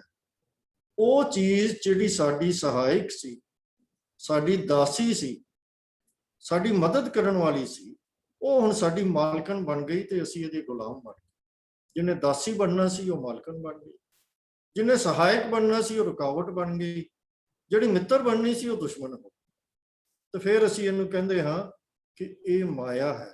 ਫਰਕ ਸਿਰਫ ਇੱਕੋ ਹੀ ਚੀਜ਼ ਦਾ ਹੈ, ਫਰਕ ਹੈ ਮੋਹ ਦਾ, ਇਮੋਸ਼ਨਲ ਇਰਰੈਸ਼ਨਲ ਅਟੈਚਮੈਂਟ ਦਾ ਹੈ। ਹੁਣ ਇਹ ਭਰਵਾਉਣ ਵਾਲੀ ਹੋ ਗਈ, ਹੁਣ ਇਹ ਠਗੌਲੀ ਹੋ ਗਈ, ਮੋਹਣੀ ਹੋ ਗਈ, ਇਹ ਭਰਮ ਭੁਲਾਉਣ ਵਾਲੀ। ਪਰ ਜੇ ਪ੍ਰਭੂ ਦੇ ਵਿੱਚ, ਜੇ ਮਾਇਆ ਦੇ ਵਿੱਚ ਸਾਡਾ ਮੋਹ ਨਾ ਹੋਵੇ, ਅਸੀਂ ਮਾਇਆ ਦੇ ਨਾਲ ਮੋਹ ਨਾ ਪਾਈਏ, ਇਹਨੂੰ ਉਸੇ ਤਰ੍ਹਾਂ ਹੀ ਵਰਤੀਏ ਜਿਸ ਤਰ੍ਹਾਂ ਸਾਨੂੰ ਵਰਤਣਾ ਚਾਹੀਦਾ ਸੀ, ਫਿਰ ਜਿਉਂ-ਜਿਉਂ ਇਹਨੂੰ ਵਰਤਾਂਗੇ, ਫਿਰ ਇਸੇ ਜਗਤ ਦੀ ਸੁੰਦਰਤਾ, ਮਨਮੋਹਣੀ ਸੁੰਦਰਤਾ ਵਿੱਚ ਪ੍ਰਭੂ ਦੀ ਬੇਅੰਤਤਾ ਦਿਸਦੀ। ਫਿਰ ਜਗਤ ਦੀ ਰਚਨਾ ਦੇ ਕਮਾਲ ਵਿੱਚੋਂ ਪ੍ਰਭੂ ਦੇ ਗੁਣ ਦਿਸਣੇ ਸ਼ੁਰੂ ਹੋ ਜਾਂਦੇ ਹਨ। ਫਿਰ ਉਹਨੂੰ ਦੇਖ ਕੇ ਪ੍ਰਭੂ ਦੀ ਰਚਨਾ ਪ੍ਰਭੂ ਦੇ ਪ੍ਰੇਮ ਦਾ ਹੀ ਸੋਮਾ ਬਣ ਗਈ। ਫਿਰ ਪ੍ਰਭੂ ਦੀ ਰਚਨਾ ਦੇਖ ਦੇਖ ਕੇ ਮਨ ਵਿਸਮਾਦ ਅਵਸਥਾ ਵਿੱਚ ਆਏਗਾ ਤੇ ਪ੍ਰਭੂ ਦੇ ਨਾਲ ਜੁੜੇਗਾ। ਫਿਰ ਦੂਜੇ ਜੀਵਾਂ ਨੂੰ ਮੋਹ ਵਿੱਚ ਫਸੇ ਦੇਖ ਕੇ ਵੀ ਪ੍ਰਭੂ ਦੀ ਰਚਨਾ ਦੇ ਵਾਸਤੇ ਸਾਡੇ ਮਨ ਦੇ ਵਿੱਚ ਉਸ ਵਿੱਚ ਪ੍ਰਭੂ ਦੀ ਯਾਦ ਆਏਗੀ ਕਿ ਪ੍ਰਭੂ ਕਿੰਨਾ ਬੇਅੰਤ ਹੈ। ਬਸ ਫਰਕ ਇੱਕੋ ਹੀ ਹੈ ਕਿ ਅਸੀਂ ਆਪ ਜਗਤ ਦੇ ਮੋਹ ਵਿੱਚ ਫਸੇ ਹੋਏ ਹਾਂ ਜਾਂ ਨਹੀਂ ਫਸੇ। ਇਹ ਜਗਤ ਜੋ ਹੈ ਮੋਹਣੀ ਮਾਇਆ ਹੈ ਜਾਂ ਪ੍ਰਭੂ ਦੀ ਰਚਨਾ ਹੈ, ਬਸ ਇਹੀ ਫਰਕ ਹੈ। ਪਰ ਇਹ ਮੋਹ ਦੀ ਅਵਸਥਾ ਸਾਡੀ ਬਣਦੀ ਕਿਉਂ ਹੈ? ਉਹ ਪਹਿਲੀ ਪੰਕਤੀ ਤੋਂ ਤੇ ਅਖੀਰਲੀ ਪੰਕਤੀ ਸਤਿਗੁਰੂ ਜੀ ਕਹਿ ਰਹੇ ਹਨ, ਇਹ ਮਨ ਚੰਚਲਾ ਚਤਰਾਈ ਕਿਨੇ ਨਾ। ਜਦੋਂ ਤੱਕ ਅਸੀਂ ਆਪਣੀ ਮਤ ਲੈ ਕੇ ਚਤੁਰ ਬਣਦੇ ਰਹਾਂਗੇ, ਉਦੋਂ ਤੱਕ ਇਹ ਜਗਤ ਜੋ ਹੈ ਉਹ ਸਾਡੇ ਵਾਸਤੇ ਮੋਹ ਦਾ ਕਾਰਨ ਬਣਦਾ। ਕਿਉਂਕਿ ਜਦੋਂ ਸਾਡੇ ਮੋਹ 'ਚ ਕੁਝ ਹੋਰ ਹੈ, ਅੰਦਰ ਕੁਝ ਹੋਰ ਹੈ, ਫਿਰ ਅਸੀਂ ਇਸ ਜਗਤ ਦੀ ਰਚਨਾ ਨੂੰ ਉਸ ਢੰਗ ਨਾਲ ਸਮਝ ਹੀ ਨਹੀਂ ਸਕਦੇ। ਹੁਣ ਇਹ ਗੱਲ ਧਰਮ ਦੇ ਰਸਤੇ ਦੇ ਉੱਤੇ ਤੁਰਨ ਵਾਲੇ ਮਨੁੱਖ ਦੇ ਲਈ ਬਹੁਤ ਹੀ ਇੰਪੋਰਟੈਂਟ ਹੈ। ਕਿਉਂਕਿ ਜਦੋਂ ਮੁਹੱਬਤ ਕਰਨੀ ਹੈ, ਅਸੀਂ ਅਕਸਰ ਉਹ ਪੰਕਤੀਆਂ ਫਰੀਦ ਜੀ ਦੀਆਂ ਜਿਹੜੀਆਂ ਹਨ ਕੋਟ ਕਰਦੇ ਹਾਂ ਕਿ ਦਿਲੋਂ ਮੁਹੱਬਤ ਜਿਨ ਸਹੀ ਸੱਚਿਆ, ਜਿਨ ਮਨ ਹੋਰ ਮੁਖ ਹੋਰ ਸੇ ਕਾਂਡੇ ਕੱਚੇ। ਫਿਰ ਉਹ ਕੱਚੇ ਕਹੇ ਜਾਂਦੇ ਹਨ ਜਿਨ੍ਹਾਂ ਦੇ ਮਨ ਦੇ ਵਿੱਚ ਕੁਝ ਹੋਰ ਹੈ ਤੇ ਮੁਖ ਦੇ ਵਿੱਚ ਕੁਝ ਹੋਰ ਹੈ। ਇਹੀ ਚਤੁਰਾਈ ਹੈ। ਜਦੋਂ ਅਸੀਂ ਬਾਹਰੋਂ ਤੇ ਪ੍ਰਭੂ ਦੇ ਰਸਤੇ ਤੇ ਤੁਰਨ ਵਾਲੇ ਬਣੇ ਰਵਾਂਗੇ, ਪਰ ਅੰਦਰੋਂ ਮਾਇਆ ਦੇ ਮੋਹ ਵਿੱਚ ਭਿੱਜੇ ਰਵਾਂਗੇ, ਤੇ ਫੇਰ ਸਾਡੀ ਇਹੀ ਅਵਸਥਾ ਹੋਏਗੀ ਕਿ ਜਿਨ ਏਤ ਭਰਮ ਭੁਲਾਇਆ ਤੇ ਜਿਨ ਠਗੌਲੀ ਪਾਈਆ। ਪਰ ਜੇ ਅਸੀਂ ਆਪਣੇ ਚਤਰਾਈਆਂ ਛੱਡ ਕੇ ਗੁਰੂ ਦੇ ਰਸਤੇ ਉੱਤੇ ਤੁਰਨਾ ਹੈ, ਉਸ ਪ੍ਰਭੂ ਦੇ ਨਾਲ ਜੁੜਨਾ ਹੈ, ਤਾਂ ਫਿਰ ਸਾਡੀ ਅਵਸਥਾ ਬਣ ਜਾਏਗੀ ਕੁਰਬਾਨ ਕੀਤਾ ਤਿਸੈ ਵਿਟੋ ਜਿਨ ਮੋਹ ਮਿਠਾ ਲਾਇਆ। ਬਸ ਸਤਿਗੁਰੂ ਜੀ ਇਹਦੇ ਵਿੱਚ ਸਾਨੂੰ ਇਹੀ ਉਪਦੇਸ਼ ਕਰ ਰਹੇ ਹਨ ਕਿ ਭਾਈ ਤੂੰ ਧਿਆਨ ਕਰ, ਇਹ ਨਹੀਂ ਹੋਣਾ ਚਾਹੀਦਾ ਕਿ ਇਹ ਜਗਤ ਦੀ ਰਚਨਾ ਜਿਹੜੀ ਹੈ ਤੂੰ ਇਹਦੇ ਮੋਹ ਵਿੱਚ ਫਸ ਜਾਵੇਂ, ਬਾਹਰੋਂ ਆਤਮਿਕ ਧਾਰਮਿਕ ਗੱਲਾਂ ਕਰੇ ਤੇ ਫਿਰ ਤੈਨੂੰ ਪ੍ਰਭੂ ਮਿਲਾਪ ਦੇ ਆਨੰਦ ਦੀ ਪ੍ਰਾਪਤੀ ਨਹੀਂ ਹੋ ਸਕਦੀ। ਇਹ ਇੱਕ ਰੁਕਾਵਟ ਹੈ ਸਾਡੇ ਆਤਮਿਕ ਜੀਵਨ ਦੇ ਵਿੱਚ, ਜਿਹਦੇ ਵਿੱਚ ਅਸੀਂ ਆਮ ਫਸੇ ਰਹਿੰਦੇ ਹਾਂ। ਬਾਹਰੋਂ ਕੁਝ ਹੋਰ ਹੁੰਦੇ ਹਾਂ, ਅੰਦਰੋਂ ਕੁਝ ਹੋਰ ਹੁੰਦੇ ਹਾਂ। ਇਸ ਇੱਕ ਬੜੀ ਇੰਪੋਰਟੈਂਟ ਚੀਜ਼ ਦੀ ਸਤਿਗੁਰੂ ਜੀ ਨੇ ਸਾਨੂੰ ਵਾਰਨਿੰਗ ਇਸ ਪੌੜੀ ਦੇ ਵਿੱਚ ਦਿੱਤੀ ਹੈ। ਤੇ ਅਗਲੀਆਂ 2 ਪੌੜੀਆਂ ਦੇ ਵਿੱਚ ਸਤਿਗੁਰੂ ਜੀ ਨੇ ਜੋ ਸਾਨੂੰ ਸਮਝਾਇਆ ਹੈ ਕਿ ਇਸ ਸਮੱਸਿਆ ਨੂੰ ਅਸੀਂ ਕਿਵੇਂ ਟੈਕਲ ਕਰਨਾ। ਅੱਗੇ ਸਤਿਗੁਰੂ ਜੀ ਕਹਿ ਰਹੇ ਹਨ, ਆਓ ਪਾਠ ਕਰ ਲਈਏ ਅਗਲੀ ਪੌੜੀ ਦਾ। ਇਹ ਮਨ ਪਿਆਰਿਆ ਤੂੰ ਸਦਾ ਸੱਚ ਸੰਭਾਲੇ, ਇਹ ਕੁਟੰਬ ਤੂੰ ਜੇ ਦੇਖਦਾ ਚੱਲੇ ਨਾਹੀਂ ਤੇਰੇ ਨਾਲੇ, ਸਾਥ ਤੇਰੇ ਚੱਲੇ ਨਾਹੀਂ ਤਿਸ ਨਾਲ ਕਿਉਂ ਚਿਤਲਾਈਐ। ਐਸਾ ਕੰਮ ਮੂਲੇ ਨਾ ਕੀਚੈ ਜਿਤ ਅੰਤ ਪਛੋਤਾਈਐ। ਸਤਿਗੁਰੂ ਕਾ ਉਪਦੇਸ਼ ਸੁਣ ਤੂੰ ਹੋਵੇ ਤੇਰਾ ਨਾਲੇ, ਕਹੇ ਨਾਨਕ ਮਨ ਪਿਆਰੇ ਤੂੰ ਸਦਾ ਸੱਚ ਸੁਣ।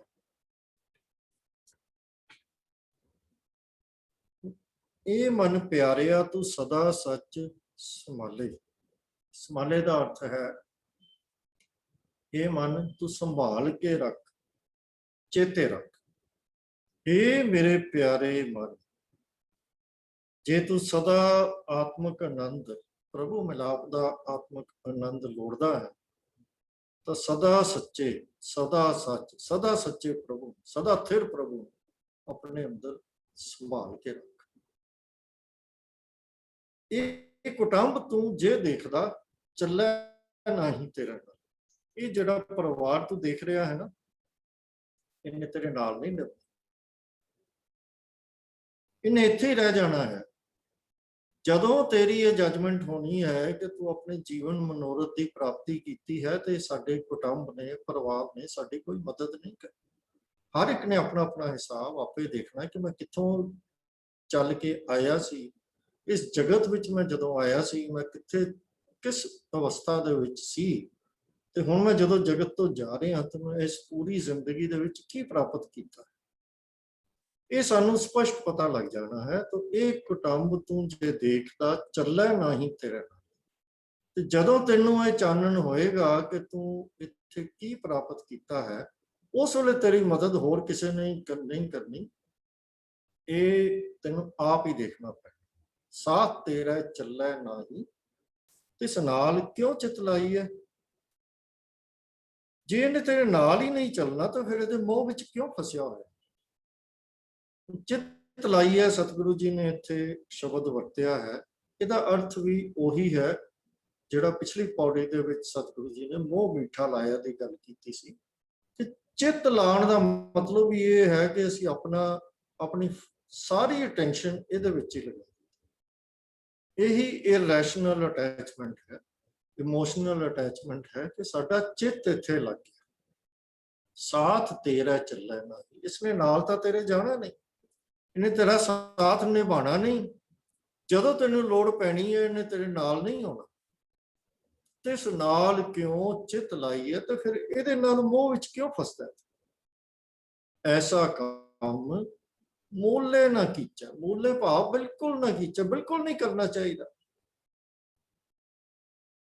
ਇਹੋ ਜਿਹਾ ਕੰਮ ਬਿਲਕੁਲ ਨਹੀਂ ਕਰਨਾ ਚਾਹੀਦਾ ਜਿਤ ਅੰਤ ਪਛੋਤਾਈ ਹੈ, ਜਿਸ ਕਰਕੇ ਅੰਤ ਵੇਲੇ, ਭਾਵ ਜਦੋਂ ਸਾਡਾ ਸਫ਼ਰ ਪੂਰਾ ਹੋਣਾ ਹੈ, ਪਛੋਤਾਈ, ਅੰਤ ਵਿੱਚ ਜਿਹੜੇ ਕੰਮ ਤੋਂ ਪਛਤਾਣਾ ਪਵੇ ਉਹ ਕੰਮ ਬਿਲਕੁਲ ਨਹੀਂ ਕਰਨਾ ਚਾਹੀਦਾ। ਇਹ ਗੱਲ ਤਾਂ ਵੈਸੇ ਸਾਡੇ ਜੀਵਨ ਦੇ ਵਿੱਚ ਹਰ ਪੱਖ ਤੇ ਲਾਗੂ ਹੁੰਦੀ ਹੈ, ਪਰ ਇੱਥੇ ਅਸੀਂ ਭੁੱਲ ਜਾਂਦੇ ਹਾਂ। ਉਂਝ ਤਾਂ ਅਸੀਂ ਬੜਾ ਸੋਚ ਸਮਝ ਕੇ ਸਾਰੇ ਕੰਮ ਕਰਦੇ ਹਾਂ, ਜ਼ਿੰਦਗੀ ਦੇ ਹਰ ਡਿਸੀਜਨ ਕਰਨ ਲੱਗੇ ਹਾਂ, ਸਾਰੇ ਆਲਟਰਨੇਟਿਵਸ ਦੇਖਦੇ ਹਾਂ, ਕਿਹਦਾ ਕੀ ਫਾਇਦਾ ਹੈ, ਕਿਹਦਾ ਕੀ ਨੁਕਸਾਨ ਹੈ, ਕਿਹੜਾ ਕੰਮ ਮੈਨੂੰ ਕਰਨਾ ਚਾਹੀਦਾ ਹੈ, ਕਿਹੜਾ ਕੰਮ ਮੈਂ, ਬੜਾ ਐਨਾਲਿਸਿਸ ਕਰਦੇ ਹਾਂ ਅਸੀਂ।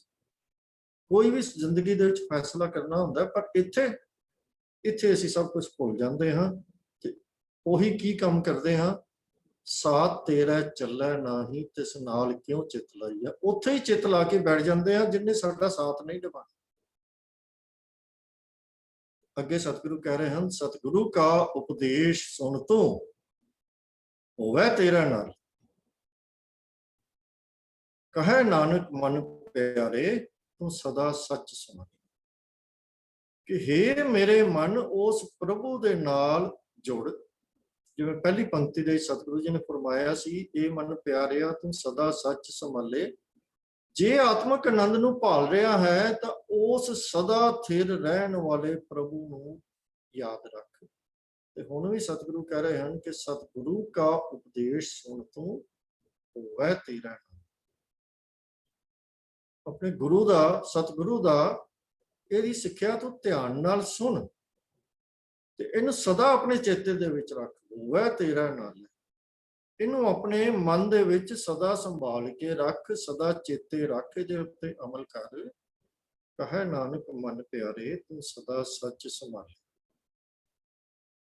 ਸਤਿਗੁਰੂ ਕਹਿ ਰਹੇ ਹਨ, ਨਾਨਕ ਆਖਦਾ ਹੈ, ਸਤਿਗੁਰੂ ਜੀ ਫਰਮਾ ਰਹੇ ਹਨ ਕਿ ਹੇ ਮੇਰੇ ਪਿਆਰੇ ਮਨ ਤੂੰ ਸਦਾ ਸੱਚ ਸੰਭਾਲ।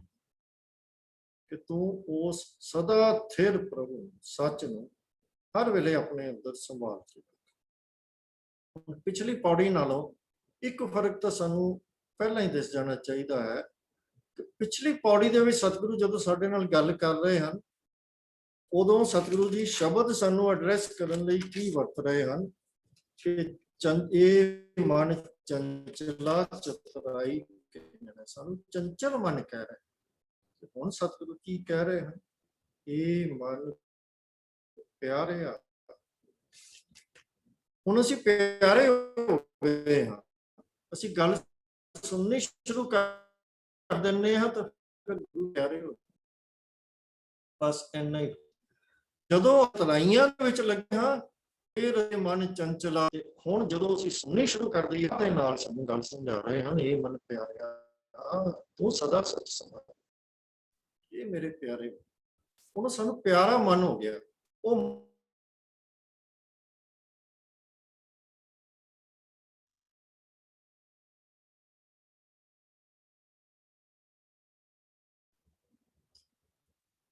ਹੁਣ ਸਤਿਗੁਰੂ ਜੀ ਕਹਿ ਰਹੇ ਹਨ ਕਿ ਇਹ ਮਨ ਪਿਆਰਿਆ ਤੂੰ ਸਦਾ ਸੱਚ ਸੰਭਾਲ।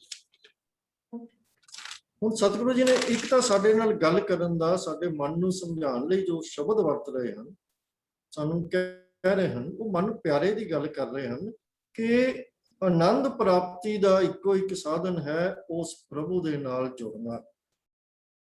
ਪਰ ਹੋ ਕੀ ਰਿਹਾ ਹੈ ਕਿ ਸਾਡੇ ਮੋਹ ਦਾ ਕੇਂਦਰ ਸਾਡਾ ਪਰਿਵਾਰ ਬਣ ਜਾਂਦਾ। ਪਿੱਛੇ ਸਤਿਗੁਰੂ ਜੀ ਨੇ ਮਾਇਆ ਦੇ ਮੋਹ ਦੀ ਗੱਲ ਕੀਤੀ ਸੀ। ਮਾਇਆ ਦੇ ਮੋਹ ਵਿੱਚੋਂ ਸਭ ਤੋਂ ਜਿਹੜਾ ਤਾਕਤਵਰ ਮੋਹ ਹੁੰਦਾ ਹੈ ਉਹ ਸਾਡੇ ਪਰਿਵਾਰ ਦਾ ਮੋਹ ਹੁੰਦਾ। ਤੇ ਸਤਿਗੁਰੂ ਜੀ ਨੇ ਕਿਹਾ ਕਿ ਇਹ ਯਾਦ ਰੱਖ ਕਿ ਪਰਿਵਾਰ ਤੇਰਾ ਹੈ, ਇਹ ਤੇਰੇ ਵਾਸਤੇ, ਤੇਰੇ ਜਗਤ ਦਾ ਕੇਂਦਰ ਤੂੰ ਬਣਾ ਲਿਆ ਹੈ। ਤੂੰ ਜੋ ਕੰਮ ਕਰਦਾ ਹੈ ਪਰਿਵਾਰ ਵਾਸਤੇ ਕਰੀ ਜਾ ਰਿਹਾ ਹੈ। ਅਸੀਂ ਸਭ ਕੁਝ ਇਹਦੇ ਵਾਸਤੇ ਕੁਰਬਾਨ ਕਰ ਦਿੰਦੇ ਹਾਂ, ਅਸੀਂ ਹਰ ਕਿਸਮ ਦੇ ਪਾਪ ਇਹਦੇ ਵਾਸਤੇ ਕਰ ਦਿੰਦੇ ਹਾਂ, ਪਰ ਹੈ ਕਿ ਇਹਨੇ ਸਾਡੇ ਨਾਲ ਨਹੀਂ। ਹੁਣ ਸਾਨੂੰ ਇਹ ਪਰਿਵਾਰ ਮਿਲਿਆ ਹੈ ਤੇ ਕਿਵੇਂ ਮਿਲਿਆ ਹੈ, ਕਿਉਂ ਮਿਲਿਆ? ਸਤਿਗੁਰੂ ਜੀ ਇੱਕ ਹੋਰ ਥਾਂ ਤੇ ਕਹਿੰਦੇ ਹਨ ਕਿ ਪੂਰਬ ਜਨਮ ਕੇ ਮਿਲੇ ਸੰਜੋਗੀ ਅੰਤੇ ਕੋ ਨਾ ਸਹਾਈ। ਜਿੰਨਿਆਂ ਦੇ ਨਾਲ ਸਾਡਾ ਪ੍ਰੇਮ ਹੈ, ਜਿਹੜਾ ਸਾਡਾ ਪਰਿਵਾਰ ਹੈ, ਇਹ ਅਕਾਲ ਪੁਰਖ ਨੇ ਸੰਜੋਗ ਬਣਾਏ ਹਨ ਔਰ ਸਾਡੇ ਮਦਦ ਵਾਸਤੇ ਬਣਾਏ ਹਨ। ਇਸ ਪਰਿਵਾਰ ਦੇ ਵਿੱਚ ਰਹਿਣ ਵਾਸਤੇ ਸਾਨੂੰ ਸਤਿਗੁਰੂ ਦਾ ਉਪਦੇਸ਼ ਹੈ, ਗੁਰਮਤਿ ਦੇ ਵਿੱਚ ਉਪਦੇਸ਼ ਹੈ ਕਿ ਅਸੀਂ ਗ੍ਰਹਿਸਥ ਜੀਵਨ ਦੇ ਵਿੱਚ ਰਹਿਣਾ ਹੈ। ਗੁਰਮਤਿ ਦੇ ਵਿੱਚ ਗ੍ਰਹਿਸਥ ਇੱਕ ਆਸ਼ਰਮ ਨਹੀਂ ਹੈ ਸਾਡੇ ਜੀਵਨ ਦਾ, ਇਹ ਸਾਡਾ ਧਰਮ ਹੈ। ਭਾਈ ਗੁਰਦਾਸ ਜੀ ਨੇ ਵੀ ਇੱਕ ਜਗ੍ਹਾ ਤੇ ਕਿਹਾ ਹੈ ਕਿ ਸਗਲ ਧਰਮ ਮੈਂ ਗ੍ਰਹਿਸਥ ਨੂੰ ਸਰਵੋਤਮ ਧਰਮ ਉਹਨਾਂ ਨੇ ਕਿਹਾ ਹੈ। ਤਾਂ ਸਤਿਗੁਰੂ ਜੀ ਕਹਿ ਰਹੇ ਹਨ ਕਿ ਇਸ ਧਰਮ ਦੇ ਵਿੱਚ, ਇਹ ਸਾਡਾ ਧਰਮ ਦਾ ਅੰਗ ਹੈ। ਗ੍ਰਹਿਸਥ ਦੇ ਵਿੱਚ ਰਹਿਣਾ ਧਰਮ ਦਾ ਅੰਗ ਹੈ। ਇਹਦੇ ਵਿੱਚ ਰਹਿ ਕੇ ਹੀ ਅਸੀਂ ਆਤਮਿਕ ਤਰੱਕੀ ਕਰਨੀ ਹੈ। ਇਹਦੇ ਵਿੱਚ ਰਹਿ ਕੇ ਹੀ ਅਸੀਂ ਆਤਮਿਕ ਦੀ ਤਰੱਕੀ, ਆਨੰਦ ਦੀ ਪ੍ਰਾਪਤੀ ਵਾਸਤੇ ਯਤਨ ਕਰਨੇ ਹਨ। ਤਾਂ ਪਰਿਵਾਰ ਵਿੱਚ ਰਹਿਣਾ ਇਹ ਉਸ ਪ੍ਰਭੂ ਵੱਲੋਂ ਜੋ ਸੰਯੋਗ ਬਣਾਏ ਹਨ, ਪ੍ਰਭੂ ਵੱਲੋਂ ਜੋ ਸਾਨੂੰ ਫਰਜ਼ ਦਿੱਤੇ ਗਏ ਹਨ, ਉਹ ਸਾਡੇ ਗੁਰਮਤਿ ਗਾਡੀ ਰਾਹ ਦਾ ਜ਼ਰੂਰੀ ਅੰਗ ਹਨ। ਇਹ ਫਰਜ਼ ਪੂਰੇ ਕਰਨੇ ਵੀ ਸਾਡੇ ਧਰਮ ਦਾ ਅੰਗ ਹੈ। ਪਰ ਇਹਨੂੰ ਕਰਦੇ ਹੋਏ, ਇਹ ਫਰਜ਼ਾਂ ਦੇ ਵਿੱਚ ਅਸੀਂ ਬਲਕਿ ਇਹ ਪੂਰੇ ਕਰਦੇ ਹੋਏ ਅਸੀਂ ਇਹ ਕਦੀ ਨਹੀਂ ਭੁੱਲਣਾ ਕਿ ਇਹ ਕੁਟੰਬ ਤੂੰ ਜੇ ਦੇਖਦਾ ਚੱਲੇ ਨਹੀਂ ਤੇਰੇ ਨਾਲ। ਹੁਣ ਅਸੀਂ ਵੀ ਤੇ ਸਾਡਾ ਪਰਿਵਾਰ ਵੀ ਇਸ ਜਗਤ ਦੇ ਵਿੱਚ ਆਏ ਹਾਂ ਆਪਣੇ ਆਪਣੇ ਜੀਵਨ ਮਨੋਰਥ ਦੀ ਪ੍ਰਾਪਤੀ ਕਰਨ। ਜੀਵਨ ਮਨੋਰਥ ਤੇ ਸਾਡਾ ਇੱਕੋ ਹੀ ਹੈ, ਪਰ ਰਸਤਾ ਅਸੀਂ ਆਪਣਾ ਆਪਣਾ ਤੈਅ ਕਰਨਾ। ਇਹ ਨਹੀਂ ਹੋ ਸਕਦਾ ਕਿ ਰਸਤਾ ਜਿਹੜਾ ਤੈਅ ਕਰਨਾ ਹੈ ਕਿ ਮੈਂ ਤੈਅ ਕਰਨਾ ਹੈ ਤੇ ਮੇਰੇ ਤੈਅ ਕਰਨ ਦੇ ਵਿੱਚ ਕੋਈ ਕਮੀ ਰਹਿ ਗਈ ਤੇ ਕਿਸੇ ਦੂਜੇ ਨੇ ਮੇਰੀ ਥਾਂ ਦੇ ਉੱਤੇ ਤੈਅ ਕਰ ਦੇਣਾ। ਇਹ ਨਹੀਂ ਹੈ। ਜਿਵੇਂ ਅਸੀਂ ਆਪਣੇ ਜੀਵਨ ਦਾ ਮਨੋਰਥ ਪ੍ਰਾਪਤ ਕਰਨ ਲਈ ਇੱਥੇ ਆਏ ਹਾਂ, ਉਸੇ ਤਰ੍ਹਾਂ ਹੀ ਸਾਡੇ ਪਰਿਵਾਰ ਦੇ ਜੀਵ ਵੀ ਆਪਣੇ ਜੀਵਨ ਦਾ ਮਨੋਰਥ ਤੈਅ ਪ੍ਰਾਪਤ ਕਰਨ ਲਈ ਆਏ। ਇਹ ਸਾਰੇ ਆਪੋ ਆਪਣਾ ਰਸਤਾ ਤੈਅ ਕਰ ਰਹੇ ਹਨ ਅਤੇ ਜਿਵੇਂ ਅਸੀਂ ਆਪਣੀ ਡਿਵੈਲਪਮੈਂਟ ਦੀ ਜਰਨੀ ਕਰ ਰਹੇ ਹਾਂ, ਆਪਣੇ ਰਸਤੇ ਤੇ ਚੱਲ ਰਹੇ ਹਨ, ਇਹ ਵੀ ਆਪਣੇ ਆਪਣੇ ਰਸਤੇ ਦੇ ਉੱਤੇ ਚੱਲ ਰਹੇ ਹਨ। ਤੇ ਜਦੋਂ ਤੱਕ ਅਸੀਂ ਇਕੱਠੇ ਹੋ ਕੇ ਗੁਰਮਤਿ ਦੇ ਨਾਲ ਜੁੜਦੇ ਹਾਂ, ਇਹ ਸਾਡੇ ਸਹਾਈ ਹੈ। ਤਾਂ ਅਸੀਂ ਸਾਰਿਆਂ ਨੇ ਆਪਣੇ ਫਰਜ਼ ਪੂਰੇ ਕਰਨੇ ਹਨ।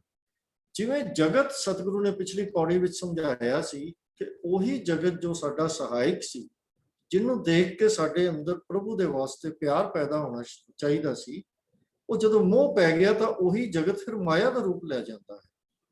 ਉਵੇਂ ਹੀ ਜੇ ਪਰਿਵਾਰ ਦੇ ਨਾਲ ਮੋਹ ਦੇ ਵਿੱਚ ਫਸ ਗਏ ਅਸੀਂ, ਤਾਂ ਇਹ ਮੇਰੇ ਸਫ਼ਰ ਦੇ ਵਿੱਚ ਰੁਕਾਵਟ ਬਣ ਜਾਏਗੀ। ਸਾਥ ਤੇਰਾ ਚੱਲੇ ਨਹੀਂ ਤਿਸ ਨਾਲ ਕਿਉਂ ਚਿਤ ਲਾਏ। ਕਿਉਂ? ਕਿਉਂਕਿ ਅੰਤੇ ਕੋ ਨਾ ਸਹਾਈ, ਕਿਉਂਕਿ ਇਹਨੇ ਅੰਤ ਵਿੱਚ ਸਾਡੀ ਮਦਦ ਨਹੀਂ ਕਰਨੀ।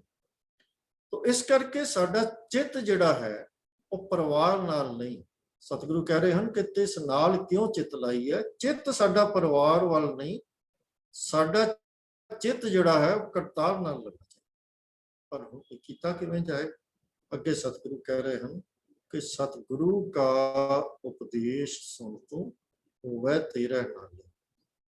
ਜੇ ਤੂੰ ਸਦਾ ਸੱਚ ਸੰਭਾਲੇ ਵਾਲੇ ਰਸਤੇ ਤੇ ਚੱਲਣਾ ਹੈ ਤਾਂ ਗੁਰੂ ਦਾ ਉਪਦੇਸ਼ ਸੁਣ, ਇਹਨੂੰ ਕਦੇ ਨਾ ਭੁੱਲ, ਗੁਰੂ ਦੇ ਲੜ ਲੱਗ।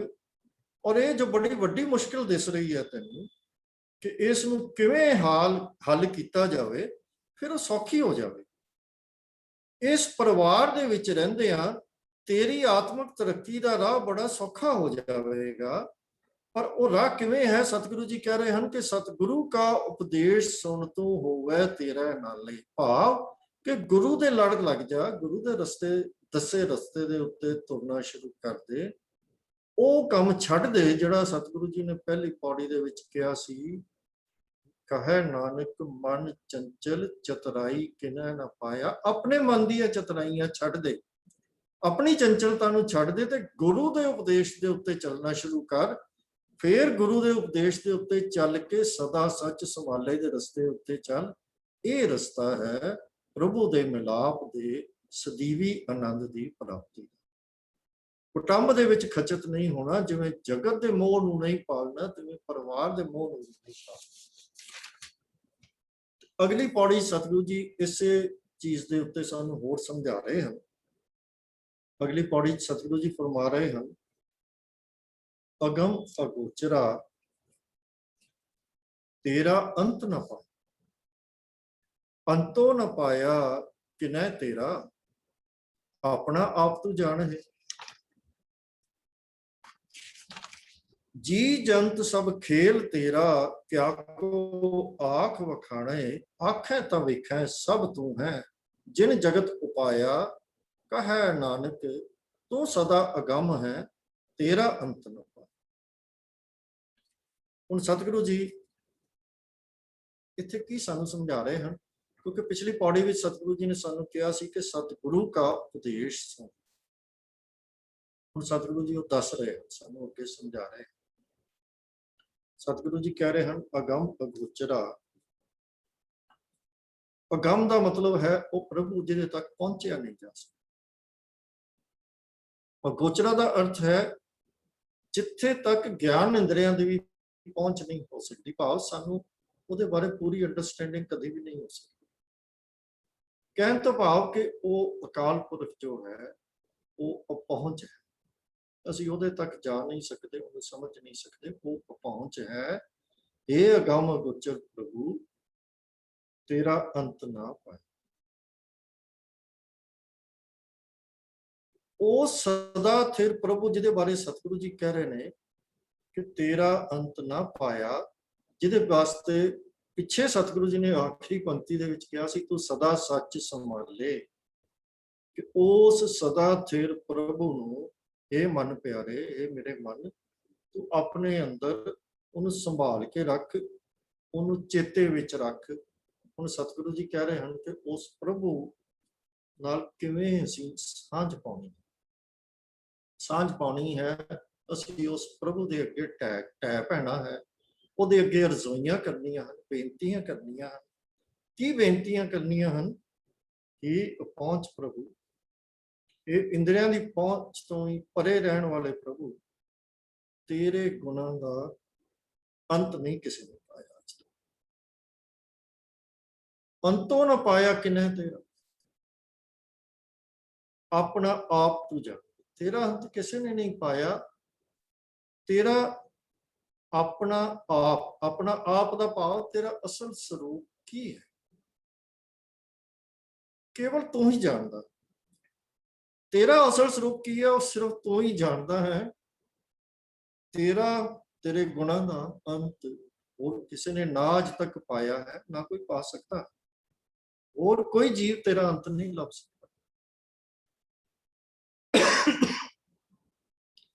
ਜੀ ਜੰਤ ਸਭ ਖੇਲ ਤੇਰਾ, ਕਿਆ ਕੋ ਆਖ ਵਖਾਣ। ਹੁਣ ਤੇਰਾ ਅੰਤ ਕੋਈ ਕਿਵੇਂ ਪਾਏ? ਜੀ ਜੰਤ ਜਿੰਨੇ ਵੀ ਹਨ, ਸਭ ਜੀ ਜੰਤ, ਸਾਰੇ ਜੀਵ ਜੰਤ, ਇਹ ਤੇਰਾ ਖੇਲ ਹੈ, ਇਹ ਤੇਰਾ ਹੀ ਰਚਿਆ ਹੋਇਆ ਖੇਲ ਹੈ। ਤੇ ਜਿਹੜਾ ਤੇਰਾ ਹੀ ਰਚਿਆ ਹੋਇਆ ਖੇਲ ਹੈ ਉਹ ਕਿਵੇਂ, ਕਿਆ ਕੋ ਆਖ ਵਖਾਣੇ, ਉਹ ਬੋਲ ਕੇ ਤੈਨੂੰ ਬਿਆਨ ਕਰੇ, ਤੇਰੇ ਬਾਰੇ ਦੱਸੇ, ਕਿਸੇ ਵੀ ਢੰਗ ਨਾਲ ਦੱਸੇ। ਉਹ ਕਿਵੇਂ ਦੱਸੇ? ਉਹ ਤਾਂ ਤੇਰਾ ਆਪ ਬਣਾਇਆ ਹੋਇਆ ਖੇਲ ਦਾ ਹੈ, ਖੇਲ ਦਾ ਹਿੱਸਾ ਹੈ। ਇਹ ਜੋ ਜਗਤ ਖੇਲ ਰਚਿਆ ਹੈ, ਇਹ ਜੀਵ ਜੰਤ ਜਿਨ੍ਹਾਂ ਨੇ ਤੇਰੇ ਬਾਰੇ ਦੱਸਣ ਦਾ ਯਤਨ ਕਰ ਰਹੇ ਹਨ, ਇਹ ਤਾਂ ਤੇਰੇ ਬਣਾਏ ਹੋਏ ਖੇਲ ਦਾ ਹਿੱਸਾ ਹਨ। ਇਹ ਕਿਵੇਂ ਦੱਸ ਸਕਦੇ ਹਨ ਤੇਰੇ ਬਾਰੇ? ਜੇ ਤੈਨੂੰ ਦੱਸੇ ਵੀ ਕੋਈ, ਬਿਆਨ ਕਰੇ ਵੀ, ਤਾਂ ਕਿਵੇਂ ਬਿਆਨ ਕਰੇ? ਆਖੈ ਤਾਂ ਵੇਖੈ ਸਭ ਤੂੰ ਹੈ। ਬਿਆਨ ਕਿਵੇਂ ਕਰੇ ਦੀ ਗੱਲ ਅੱਗੇ ਦੱਸ ਰਹੇ ਹੋ। ਆਖੈ ਤਾਂ ਵੇਖੈ ਸਭ ਤੂੰ ਹੈ। ਜਿਹੜਾ ਜੀਵ ਬੋਲ ਵੀ ਰਿਹਾ ਹੈ ਆਖੈ, ਉਹ ਵੀ ਅਸਲ ਵਿੱਚ ਤਾਂ ਤੂੰ ਹੀ ਉਹਦੇ ਅੰਦਰੋਂ ਬੋਲ ਰਿਹਾ ਹੈ। ਕਿ ਜਦ ਤੂੰ ਹੀ ਉਹਦੇ ਅੰਦਰੋਂ ਬੋਲ ਰਿਹਾ ਹੈ, ਤੂੰ ਹੀ ਉਸ ਜੀਵ ਨੂੰ ਬਣਾਇਆ ਹੈ, ਤੇ ਫਿਰ ਉਹ ਤੇਰੇ ਬਾਰੇ ਦੱਸੇਗਾ ਵੀ ਕਿਵੇਂ? ਆਖੈ ਤਾਂ ਵੇਖੈ, ਤੂੰ ਹੀ ਉਹਨਾਂ ਦੇ ਅੰਦਰੋਂ ਬੋਲ ਰਿਹਾ ਹੈ। ਵੇਖਿਆ ਦਾ ਭਾਵ ਤੂੰ ਉਹਨਾਂ ਨੂੰ ਵੇਖ ਰਿਹਾ ਹੈ, ਭਾਵ ਸੰਭਾਲ ਕਰ ਰਿਹਾ। ਤੂੰ ਸਾਰੇ ਜੀਵ ਜਨਤਾ ਦੇ ਅੰਦਰੋਂ ਬੋਲ ਵੀ ਤੂੰ ਰਿਹਾ ਹੈ, ਔਰ ਸਾਰੇ ਜੀਵਾਂ ਦੀ ਸੰਭਾਲ ਵੀ ਤੂੰ ਕਰ ਰਿਹਾ ਹੈ। ਕੌਣ? ਜਿਨ ਜਗਤ ਪਾਇਆ, ਉਸ ਪ੍ਰਭੂ ਜਿਸ ਨੇ ਇਸ ਜਗਤ ਨੂੰ ਪੈਦਾ ਕੀਤਾ ਹੈ। ਕਹੈ ਨਾਨਕ ਤੂੰ ਸਦਾ ਅਗੰਮ ਹੈ, ਤੇਰਾ ਅੰਤ ਨਾ ਪਾਇਆ। ਸਤਿਗੁਰੂ ਜੀ ਫਰਮਾ ਰਹੇ ਹਨ ਕਿ ਹੇ ਮੇਰੇ ਪਿਆਰੇ ਮਨ, ਤੂੰ ਅਕਾਲ ਪੁਰਖ ਦੇ ਅੱਗੇ ਇਸ ਤਰੀਕੇ ਦੇ ਨਾਲ ਅਰਜ਼ੋਈ ਕਰ, ਬੇਨਤੀ ਕਰ, ਅਗੰਮ ਅਗੋਚਰਾ ਤੇਰਾ ਅੰਤ ਨਾ ਪਾਏ। ਕਿ ਤੂੰ ਸਦਾ ਅਗੰਮ ਹੈ, ਸਦਾ ਅਗੋਚਰ ਹੈ, ਤੇਰਾ ਅੰਤ ਨਹੀਂ ਅਸੀਂ ਪਾ ਸਕਦੇ। ਬਸ ਇਹੀ ਢੰਗ ਹੈ ਉਸ ਅਕਾਲ ਪੁਰਖ ਦੇ ਨਾਲ ਜੁੜਨ ਦਾ।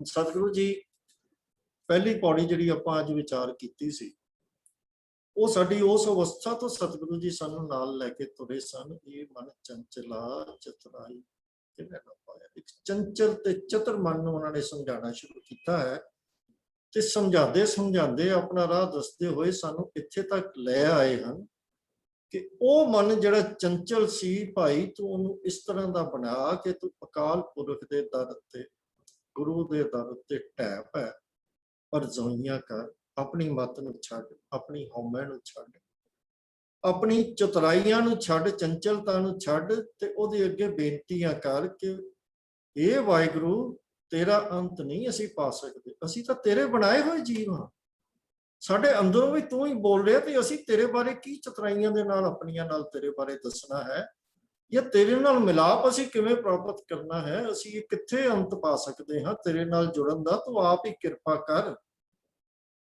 ਤੂੰ ਅਸੀਂ ਤੇਰਾ ਅੰਤ ਨਹੀਂ ਪਾ ਸਕਦੇ, ਤੂੰ ਆਪ ਕਿਰਪਾ ਕਰ ਤੇ ਸਾਨੂੰ ਆਪਣੇ ਨਾਲ ਜੋੜ। ਸਤਿਗੁਰੂ ਫਰਮਾ ਰਹੇ ਹਨ, ਇਹਦੇ ਵਿੱਚ ਸਾਨੂੰ ਸਮਝਾ ਰਹੇ ਹਨ ਕਿ ਅਕਾਲ ਪੁਰਖ ਨਾਲ ਕਿਸ ਅਵਸਥਾ ਦੇ ਵਿੱਚ ਜਾ ਕੇ ਅਸੀਂ ਜੁੜ ਸਕਦੇ ਹਾਂ। ਇਹ ਅਰਜ਼ੋਈਆਂ ਦੀ ਅਵਸਥਾ ਹੈ, ਢਹਿ ਪੈਣ ਦੀ ਅਵਸਥਾ ਹੈ, ਹਉਮੈ ਨੂੰ ਛੱਡਣ ਦੀ ਅਵਸਥਾ ਹੈ, ਚਤੁਰਾਈਆਂ ਚੰਚਲਤਾਵਾਂ ਨੂੰ ਛੱਡਣ ਦੀ ਅਵਸਥਾ ਹੈ। ਸਤਿਗੁਰੂ ਕਹਿ ਰਹੇ ਹਨ, ਢਹਿ ਪੈ ਉਸ ਗੁਰੂ ਦੇ ਦਰ, ਅਰਜ਼ੋਈਆਂ ਕਰ, ਉਹਦੀ ਬੇਅੰਤਤਾ ਦੇ ਨਾਲ ਜੁੜ, ਤੇਰਾ ਅੰਤ ਨਾ ਪਾਇਆ, ਉਹਦੇ ਗੁਣਾਂ ਦੇ ਨਾਲ ਜੁੜ, ਉਹਦੇ ਗੁਣ ਗਾ, ਉਹਦੇ ਗੁਣਾਂ ਦਾ ਉਪਦੇਸ਼ ਦਿੱਤਾ ਹੈ। ਸਤਿਗੁਰੂ ਨੇ ਕਿਹਾ ਹੈ ਕਿ ਬਸ ਇਹੀ ਜਿਹੜਾ ਹੈ ਉਸ ਪ੍ਰਭੂ ਦੀ ਪ੍ਰਾਪਤੀ ਦਾ, ਉਹਦੇ ਪ੍ਰਭੂ ਮਿਲਾਪ ਦਾ ਆਨੰਦ ਜੋ ਹੈ, ਉਹ ਉੱਥੇ ਤੱਕ ਪਹੁੰਚਣ ਦਾ ਰਸਤਾ ਕੀ ਹੈ, ਜਿਹੜੀ ਸਤਿਗੁਰੂ ਜੀ ਨੇ ਆਖਰੀ ਪੰਕਤੀ ਇਸ ਤੋਂ ਪਹਿਲੀ ਪੌੜੀ ਦੇ ਵਿੱਚ ਫਰਮਾਈ ਸੀ, ਕਹੈ ਨਾਨਕ ਮਨ ਪਿਆਰੇ ਤੂੰ ਸਦਾ ਸੱਚ ਸੰਭਾਲੇ। ਤੋ ਸਦਾ ਸੱਚ ਸੰਭਾਲਣ ਦਾ, ਸਦਾ ਥਿਰ ਪ੍ਰਭੂ ਨਾਲ ਜੁੜਨ ਦਾ ਤਰੀਕਾ ਕੀ ਹੈ ਕਿ ਆਪਣੀਆਂ ਚਤੁਰਾਈਆਂ ਸਿਆਣਪਾਂ ਨੂੰ ਛੱਡ ਕੇ, ਹੇ ਮੇਰੇ ਮਨ, ਗੁਰੂ ਦੇ ਦਰ ਅੱਗੇ, ਅਕਾਲ ਪੁਰਖ ਅੱਗੇ ਢਹਿ ਪਾਓ, ਆਪਣੇ ਆਪ ਨੂੰ ਪੂਰੀ ਤਰ੍ਹਾਂ ਉਹਦੇ ਅੱਗੇ ਸਮਰਪਣ ਕਰਦੇ ਤੇ ਉਹਦੇ ਅੱਗੇ ਸਮਰਪਣ ਹੋ ਕੇ ਉਹਦੇ ਗੁਣ ਗਾ, ਉਹਦੇ ਨਾਲ ਜੁੜ, ਸਦਾ ਸੱਚ ਸੰਭਾਲੇ। ਕਹੈ ਨਾਨਕ ਤੂੰ ਸਦਾ ਅਗੰਮ ਹੈ, ਤੇਰਾ ਅੰਤ ਨਾ ਪਾਏ। ਇੰਨੀਆਂ ਵਿਚਾਰਾਂ ਪ੍ਰਵਾਨ ਕਰਨੀਆਂ ਜੀ, ਹੋਈਆਂ ਬਹੁਤ ਸਾਰੀਆਂ ਭੁੱਲਾਂ ਦੀ ਖਿਮਾ ਕਰਦੇ ਨੇ ਜੀ। ਵਾਹਿਗੁਰੂ ਜੀ ਕਾ ਖਾਲਸਾ, ਵਾਹਿਗੁਰੂ ਜੀ ਕੀ ਫਤਿਹ। ਵਾਹਿਗੁਰੂ ਜੀ ਕਾ ਖਾਲਸਾ, ਵਾਹਿਗੁਰੂ ਜੀ ਕੀ ਫਤਿਹ। ਬਹੁਤ ਬਹੁਤ ਧੰਨਵਾਦ ਜੀ ਵੀਰ ਪ੍ਰਭ ਕੀਰਤਨ ਸਿੰਘ ਜੀ। 3 ਪੌੜੀਆਂ ਦੀ ਵਿਚਾਰ ਅੱਜ ਵੀਰ ਜੀ ਨੇ ਸਾਡੇ ਨਾਲ ਸਾਂਝੀ ਕੀਤੀ ਹੈ, ਔਰ 3 ਪੌੜੀਆਂ ਆਪਸ ਵਿੱਚ ਰਿਲੇਟਡ ਪੌੜੀਆਂ ਹਨ। ਆਨੰਦ ਤੱਕ ਪਹੁੰਚਣ ਦੇ ਲਈ ਗੁਰੂ ਪਾਤਸ਼ਾਹ ਜੀ ਨੇ ਹਰ ਢੰਗ ਤਰੀਕਾ ਜੋ ਸਾਨੂੰ ਦੱਸਿਆ ਹੈ। ਪਹਿਲਾਂ ਮਨ ਦੀ ਗੱਲ ਕੀਤੀ, ਮਨ ਚਲਾਕ ਹੈ, ਮਨ ਉਡਾਰੀਆਂ ਲਾਉਂਦਾ ਹੈ, ਮਨ ਕਿਤੇ ਟਿਕ ਕੇ ਬਹਿੰਦਾ ਨਹੀਂ। ਇਹ ਸਾਰੀ ਗੱਲ ਸਾਨੂੰ ਪਹਿਲੀ ਪੌੜੀ ਦੇ ਜਿਹੜੀ 10ਵੀਂ ਪੌੜੀ ਸੀ ਉਹਦੇ ਵਿੱਚ ਗੱਲ ਸਮਝਾ ਦਿੱਤੀ। ਦੇਖੋ, ਜਦੋਂ ਅਸੀਂ ਦੇਖਦੇ ਹਾਂ ਕਿ ਆਮ ਤੌਰ ਤੇ ਇੱਕ ਸੁਭਾਅ ਹੈ ਇਨਸਾਨ ਦਾ ਵੀ ਇਹ ਆਪਣੇ ਆਪ ਨੂੰ ਬੜਾ ਹੁਸ਼ਿਆਰ ਤੇ ਬੜਾ ਚਲਾਕ ਸਮਝਦਾ ਹੈ। ਇਹ ਸੁਭਾਅ ਹੈ ਇਨਸਾਨ ਦਾ। ਜਦੋਂ ਲੋੜ ਤੋਂ ਵੱਧ ਕੋਈ ਸਿਆਣਪ ਦਿਖਾਉਂਦਾ ਹੈ ਜਾਂ ਲੋੜ ਤੋਂ ਵੱਧ ਚਤੁਰਾਈ ਮਨੁੱਖ ਕਰਦਾ ਹੈ ਤਾਂ ਇਹਨੂੰ ਆਮ ਤੌਰ ਤੇ ਅਸੀਂ ਚਲਾਕ ਵੀ ਕਹਿੰਦੇ ਹਾਂ। ਇੱਕ ਲਫ਼ਜ਼ ਚਲਾਕੀ ਦੇ ਤੌਰ ਤੇ ਵੀ ਵਰਤਿਆ ਜਾਂਦਾ, ਬੜਾ ਚਲਾਕ ਹੈ। ਬਸ ਗੱਲ ਬੜੀ ਸਪਸ਼ਟ ਹੈ ਵੀ ਜਿਸ ਮਨੁੱਖ ਦਾ, ਇਹੋ ਜਿਹੇ ਮਨੁੱਖ ਦਾ ਮਨ ਕਦੀ ਟਿਕਾਓ ਦੇ ਵਿੱਚ ਨਹੀਂ ਆ ਸਕਦਾ। ਇਸ ਮਨੁੱਖ ਦਾ ਮਨ ਕਦੀ, ਕਿਉਂ, ਇਹ ਮਨ ਹਮੇਸ਼ਾ ਹੀ ਹੀਰਾ ਫੇਰੀਆਂ ਸਕੀਮਾਂ ਬਣਾਉਂਦਾ ਰਹਿੰਦਾ ਹੈ, ਕੁਛ ਨਾ ਕੁਛ ਪਲੈਨਿੰਗ ਇਹਦੇ ਅੰਦਰ ਚੱਲਦੀ ਰਹਿੰਦੀ ਹੈ। ਅਲਟੀਮੇਟਲੀ ਹੁੰਦਾ ਕੀ ਹੈ ਕਿ ਮਨੁੱਖ ਧਰਮ ਦੀ ਪੌੜੀ ਤੋਂ ਥੱਲੇ ਜਾ ਡਿੱਗਦਾ ਹੈ ਮਨ ਦੀ ਚਲਾਕੀ ਦੇ ਨਾਲ। ਸੱਜਣ ਸੀ, ਧਰਮੀ ਸੀ, ਆਪਣੇ ਆਪ ਨੂੰ ਧਰਮੀ ਖਵਾਉਂਦਾ ਸੀ, ਪਰ ਧਰਮੀ ਕਹਾਉਣ ਵਾਲਾ ਵੀ ਚਲਾਕੀਆਂ ਖੇਡਦਾ ਇਨਸਾਨੀਅਤ ਦੀ ਪਦਵੀ ਤੋਂ ਹੀ ਡਿੱਗ ਪਿਆ। ਇੱਕ ਪਾਸੇ ਸੇਵਾ ਦੀ ਗੱਲ, ਦੂਜੇ ਪਾਸੇ ਕਤਲ ਦੀ ਗੱਲ ਹੈ, ਤਾਂ ਉਹ ਵੀ ਆਪਣੇ ਆਪ ਨੂੰ ਧਰਮੀ, ਆਪਣੀ ਚਲਾਕੀ ਦੇ ਨਾਲ ਦੂਸਰਿਆਂ ਨੂੰ ਕਤਲ ਕਰਨਾ, ਦੂਸਰਿਆਂ ਨੂੰ ਮਾਰਨਾ, ਲੁੱਟਣਾ, ਠੱਗਣਾ। ਕਿਉਂਕਿ ਚਲਾਕੀ ਦੇ ਵਿੱਚ ਸਵਾਰਥ ਹੁੰਦਾ ਹੈ। ਆਪਣੇ ਸਵਾਰਥ ਨੂੰ ਸਭ ਤੋਂ ਪਹਿਲਾਂ ਉਹ ਪਹਿਲ ਦਿੰਦਾ, ਦੂਜਿਆਂ ਦਾ ਭਲਾ ਨਹੀਂ ਸੋਚਦਾ। ਜਿਹੜਾ ਸਵਾਰਥੀ ਮਨ ਹੈ, ਆਪਣੇ ਹਿੱਤਾਂ ਦੀ ਰਾਖੀ ਦੇ ਲਈ ਆਪਣੇ ਲਈ ਹੀ ਉਹ ਚਲਾਕੀਆਂ ਖੇਡਦਾ ਹੈ। ਤੇ ਗੁਰੂ ਪਾਤਸ਼ਾਹ ਜੀ ਨੇ ਸਿੱਧੀ ਗੱਲ ਕੀਤੀ ਹੈ रे जन मन मद उस्यों लाइए, चतुराई ना चतुरभुज पाई है। कि चलाकियां दे नाल रब नहीं मरदा, ना ही रब ने तेनों मिलना, ना ही तेरा मिलाप होना। गुरु पातशाह जी ने जिहड़ा सानूं इस पौड़ी च मन नूं चला के है ते नाल भी गल समझाती, भलिया परमात्मा नूं भोले भाए मिलिया जाता है। प्यार ते सत्कार निमरता नाल ਉਹਦੇ ਅੱਗੇ ਆਪਣਾ ਭੇਟ ਕਰਕੇ ਅਰਪਣ ਕਰਕੇ ਉਹਦੇ ਨਾਲ ਤਾਂ ਮਿਲਿਆ ਜਾਂਦਾ ਹੈ।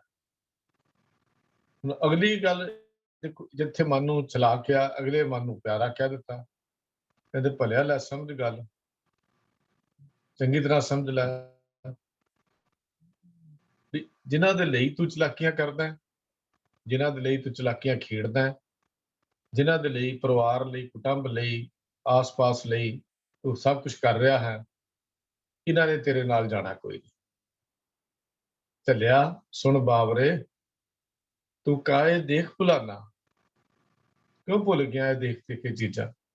ਸੁਣ ਬਾਵਰੇ ਨੇਹ ਕੂੜਾ ਲਾਇਓ ਤੂੰ ਸੰਭ ਰੰਗਾਨਾ, ਵੀ ਤੂੰ ਅੱਖ ਸੁੰਭੇ ਦੇ ਫੁੱਲ ਵਰਗਾ ਜਿਹੜਾ ਦੇਖਦਾ ਨਹੀਂ ਹੈ ਤੇ ਲਾ ਦਿੱਤਾ। ਇਹ ਗੁਰੂ ਪਾਤਸ਼ਾਹ ਫਿਰ ਇਹਨੂੰ ਸਮਝਾਉਂਦੇ ਨੇ, ਮਿਰਤ ਹੱਸੈ ਸਿਰ ਉੱਪਰ ਹੈ ਪਸ਼ੂਆ ਨਹੀਂ ਬੂਝੇ, ਬਾਦ ਸਾਧ ਅਹੰਕਾਰ ਮੈਂ ਮਰਨਾ ਨਹੀਂ ਸੂਝੇ, ਸਤਿਗੁਰ ਸੇਵੋ ਆਪਣਾ ਕਾਹੇ ਫਿਰੋ ਅਭਾਗੇ, ਦੇਹ ਕੁਸੁੰਭਾ ਰੰਗਲਾ ਕਾਹੇ ਭੂਲ ਲਾਗੇ, ਕਰ ਕਰ ਪਾਪ ਧਰਮ ਕੀਆ ਵਰਤਨ ਕੈ ਤਾਈ, ਨਾਂਗਾ ਉੱਠ ਜਾਏ, ਜਾਂਕੇ ਕੀਏ ਸ਼ਰਮ ਕਰੇ ਤੇ ਵੈਰ ਵਿਰੋਧੀ, ਅੰਤ ਕਾਲ ਭਜ ਜਾਹੇਗੇ ਕਾਹੇ ਜਲੋ ਕਰੋਧੀ, ਦਾਸ ਰੇਨ ਸੋਈ ਹੋਆ ਜਿਸ ਮਸਤਕ ਕਰਮਾ, ਕਹੋ ਨਾਨਕ ਬੰਧਨ ਛੁਟੇ ਸਤਿਗੁਰ ਕੀ ਸ਼ਰਨਾ। ਮਨੁੱਖ ਦੇ ਹਾਲਤ ਅਸੀਂ ਦੇਖਦੇ ਹਾਂ ਜੀਵਨ ਦੇ, ਪਹਿਲੇ ਪਿਆਰ ਲਗਾ ਤਨ ਦੂਧ, ਦੂਜੇ ਮਾਏ ਬਾਪ ਕੀ ਸੁਧ, ਤੀਜੇ ਭਿਆ ਭਾਗੀ ਭੇਵ, ਚੌਥੇ ਪਿਆਰ ਉਪੰਨੀ ਖੇੜ, ਪੰਜਵੇਂ ਖਾਣ ਪੀਣ ਕੀ ਧਾਤ, ਛੇਵੇਂ ਕਾਵ ਨ ਪੁੱਛੇ ਜਾਤ, ਸਤਵੇਂ ਸੰਜ ਕੀਆ ਕਰ ਵਾਸ, अठवें क्रोध हुआ तन्नास, नावे धोले उबे सा, दसवें धजा हुआ सवा, फिर अगे आया गया मोया नाऊ, पिछे पंतल सदेव काऊ, नानक मनमुख अंध प्यार, बाज गुरु डूबा संसार। बंदे दी एक खेड़ है, एक कहानी है। गल समझ, कहते गुरु पातशाह जी कहते भलिया समझ, मात पिता भाई सुत बनता, कहो कऊ है काका, दस की तेरा संबंध है। नाल ये भी गल कह दी सतगुरु जी ने, साथ न चाले बिन भजन भिख्या सगली छा, हर हर नाम कमाओ ना नानक ये धन सा, ये सृष्टि है। ते नाल पातशाह कहते ऐसा का मूल ना कि जदंत पछुताई, भलिया देख इस भुलेखे च ना पई, इस भुलेखे च ना पई। ਅਸੀਂ ਗੁਰੂ ਪਾਤਸ਼ਾਹ ਦਾ ਇੱਕ ਬਚਨ ਰੋਜ਼ ਸੁਣਦੇ ਹਾਂ, ਅਸੀਂ ਕਈ ਵਾਰੀ ਹੁਕਮ ਦੇ ਵਿੱਚ ਵੀ ਲਫ਼ਜ਼ ਆਉਂਦਾ ਹੈ, ਜੇਤਾ ਮੋਹ ਪ੍ਰੀਤ ਸਵਾਦ, ਸਭਾ ਕਾਲਖ ਦਾਗਾ ਦਾਗ। ਜਿਤਨੇ ਮੋਹ ਦੀਆਂ ਤੰਦਾਂ ਦੇ ਵਿੱਚ ਹੋਰ ਪੀੜ੍ਹੀਆਂ ਕਰਦਾ ਜਾਏਗਾ, ਜਿੰਨੇ ਸਵਾਦਾਂ ਵਿੱਚ ਆਪਣੀ ਜ਼ਿੰਦਗੀ ਨੂੰ ਨਿਗਾਏਗਾ, ਜਿਤਨੇ ਰਸ ਕਸ ਵਿੱਚ ਜ਼ਿੰਦਗੀ ਨੂੰ ਗੁਜ਼ਾਰੇਗਾ, ਇਹ ਸਾਰੇ ਤੇਰੇ ਮੂੰਹ ਦੇ ਉੱਤੇ ਦਾਗ ਕਾਲਖ ਦੇ ਲੱਗੀ ਜਾਣਗੇ। ਜਿਸ ਤਰ੍ਹਾਂ ਰਸ ਕਸ ਦੇ ਵਿੱਚ ਜ਼ਿੰਦਗੀ ਗੁਜ਼ਾਰਨ ਵਾਲੇ ਦੇਖ ਸੋਚ ਕੇ ਤੇਰੇ ਮੂੰਹ ਤੇ ਦਾਗ ਲੱਗ ਰਹੇ ਹਨ ਕਾਲਖ ਦੇ, ਫਿਰ ਵੀ ਅਸੀਂ ਇਸ ਮੋਹ ਦੇ ਚਿੱਕੜ 'ਚ ਫਸਣ ਤੋਂ ਹਟਦੇ ਨਹੀਂ ਹਾਂ। ਖੁਸ਼ੀ ਮਹਿਸੂਸ ਕਰਦੇ ਹਾਂ ਅੰਦਰੋਂ, ਲੋ ਜੀ ਮੈਂ ਤਾਂ ਇੰਨਾ ਇਕੱਠਾ ਕਰ ਦਿੱਤਾ, ਮੇਰੀਆਂ 21 ਪੁਸ਼ਤਾਂ ਵੀ ਖਾਂਦੀਆਂ ਰਹਿਣਗੀਆਂ, ਇਸ ਤੋਂ ਬਾਅਦ ਕੀ ਹੋਏਗਾ। ਪਰ ਕੱਲ ਪਰਸੋਂ ਇੱਕ ਵੀਰ ਐਮਪੀ ਸਿੰਘ ਜੀ ਨੇ ਵਿਚਾਰ ਕਰਦਿਆਂ ਗੱਲ ਦੱਸੀ ਵੀ ਕਿਰਾਇਆ ਸੀ, ਉਹਨੇ ਕਿਹਾ ਵੀ ਇੰਨਾ ਧਨ ਇਕੱਠਾ ਕਰਤਾ ਹੈ, ਕਿਸੇ ਵਜ਼ੀਰ ਨੇ ਉਹਨੂੰ ਗੱਲ ਕੀਤੀ ਵੀ ਤੇਰੀਆਂ 20 ਪੁਸ਼ਤਾਂ ਕੋਲੋਂ ਧਨ ਨਹੀਂ ਮੁੱਕਣਾ। ਉਹ ਕਹਿੰਦਾ ਜਾ ਬੇਵਕੂਫਾ, 21ਵੇਂ ਦਾ ਕੀ ਬਣੇਗਾ। ਫਿਰ ਮਨੁੱਖ ਦੀ ਹਾਲਤ ਇਹੋ ਹੀ ਹੈ, 21ਵੇਂ ਦੀ ਗੱਲ ਸੋਚ ਲਿਆ, 20 ਪੁਸ਼ਤਾਂ ਦੀ ਗੱਲ ਉਹਦੇ ਨੂੰ ਨਿਕਲ ਗਈ ਹੈ। ਜਿਹੜੀ ਤੀਜੀ ਪੌੜੀ ਆਪਾਂ ਵਿਚਾਰ ਕੀਤੀ, ਉਹ ਹੈ ਕਰਤਾਰ ਦੀ, ਕਰਤੇ ਦੀ ਰਚੀ ਹੋਈ ਕੁਦਰਤ ਦੀ ਗੱਲ, ਉਹਦੀ ਬੇਅੰਤਤਾ ਦੀ ਗੱਲ। ਇੱਕ ਵੀ ਪ੍ਰਭੂ ਦੀ ਖੇਡ ਇੱਕ ਵਿਸਮਾਦ ਵਿੱਚ ਲੈ ਜਾਂਦੀ ਹੈ। ਉਹ ਕਹਿੰਦੇ ਭਲਿਆ ਦੇਖ, ਇਹ ਪਰਮੇਸ਼ਰ ਨੇ ਜੋ ਕੁਝ ਬਣਾਇਆ, ਇਹ ਚੰਨ ਤਾਰੇ ਧਰਤੀ ਆਕਾਸ਼ ਪਤਾਲ ਪਾਣੀ ਅਗਨੀ ਹਵਾ ਸੂਰਜ ਬਨਸਪਤੀ ਆਦਿ ਸਭ ਜੋ ਕੁਝ ਵੀ ਉਹਨੇ ਬਣਾਇਆ, ਪਰ ਉਹ ਬਣਾ ਕੇ ਕਿਤੇ ਬਾਹਰ ਨਹੀਂ ਗਿਆ, ਆਪ ਵਿਆਪਕ ਹੋ ਕੇ ਉਹਨੂੰ ਦੇਖਦਾ ਹੈ। ਤੇ ਇਸ ਵਿਆਪਕਤਾ ਦੇ ਵਿੱਚੋਂ ਕਾਦਰ ਦੇ ਦਰਸ਼ਨ ਕਰ, ਕਾਦਰ ਦੇ ਅੰਤ ਪਾਉਣ ਵਾਲੀਆਂ ਗੱਲਾਂ ਨਾ ਸੋਚ, ਕਾਦਰ ਦੇ ਦਰਸ਼ਨ ਕਰ। ਕੁਦਰਤ ਵਿੱਚੋਂ ਕਾਦਰ ਨੂੰ ਵੇਖ। ਜੇ ਤੂੰ ਕੁਦਰਤ ਵਿੱਚੋਂ ਕਾਦਰ ਨੂੰ ਵੇਖੇਗਾ ਫਿਰ ਆਨੰਦ ਦੀ ਪ੍ਰਾਪਤੀ ਹੋਏਗੀ। ਤੇ ਜੇ ਕੁਦਰਤ ਦੀ ਉਹਦੀ ਕੁਦਰਤ ਨੂੰ ਦੇਖ ਕੇ ਉਹਦੇ ਅੱਗੇ ਹਿਸਾਬ ਕਿਤਾਬ ਲਾਉਣ ਲੱਗ ਪਿਆ, ਅੰਤ ਪਾਉਣ ਵਾਲੀ ਗੱਲਾਂ ਪਾਸੇ ਤੁਰ ਪਿਆ, ਭਲਿਆ ਦੇਖ ਪ੍ਰਮਾਤਮਾ ਨੇ ਤੈਨੂੰ ਗਿਆਨ ਦੀ ਦਾਤ ਇਸ ਕਰਕੇ ਨਹੀਂ ਬਖਸ਼ੀ ਕਿ ਤੂੰ ਗਿਣਤੀਆਂ ਮਿੰਤੀਆਂ ਦੇ ਚੱਕਰ ਵਿੱਚ ਪੈ ਕੇ ਉਹਦੇ ਅੰਤ ਦੇ ਪਾਸੇ ਪਾਉਣ ਵਾਲੇ ਪਾਸੇ ਤੁਰ ਪਿਆ। ਤੈਨੂੰ ਬੁੱਧੀ, ਵਿਵੇਕ ਬੁੱਧੀ ਉਹਨੇ ਦਿੱਤੀ ਹੈ। ਉਹ ਇਸ ਵਾਸਤੇ ਦਿੱਤੀ ਹੈ ਕਿ ਜੋ ਉਹਦੀ ਕੁਦਰਤ ਦਾ ਆਨੰਦ ਮਾਣ, ਇਹਦੇ ਵਿੱਚ ਸੰਤੁਸ਼ਟ ਹੋ ਤੇ ਇਹਦੇ ਆਨੰਦ ਵਿੱਚੋਂ ਹੀ ਤੈਨੂੰ ਆਨੰਦ ਦਾ ਸਫ਼ਰ ਜਿਹੜਾ ਹੈ ਉਹ ਮਿਲੇਗਾ।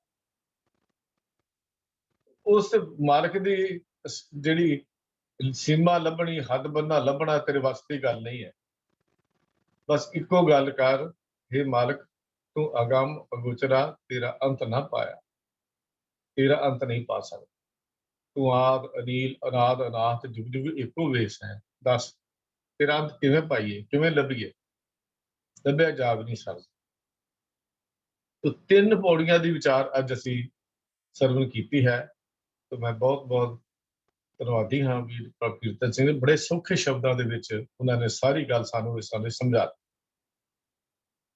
ਤੋ ਮੈਂ ਬੇਨਤੀ ਕਰ ਰਿਹਾ ਹਾਂ ਵੀਰ ਐਮ ਪੀ ਸਿੰਘ ਜੀ ਨੂੰ ਵੀ ਅੱਜ ਕੋਈ ਕੁਐਸਚਨ ਜਿਹੜੇ ਹਨ ਉਹ ਲੈ ਲਓ ਪਲੀਜ਼। ਵਾਹਿਗੁਰੂ ਜੀ ਕਾ ਖਾਲਸਾ, ਵਾਹਿਗੁਰੂ ਜੀ ਵਾਹਿਗੁਰੂ ਜੀ ਕੀ ਫਤਿਹ।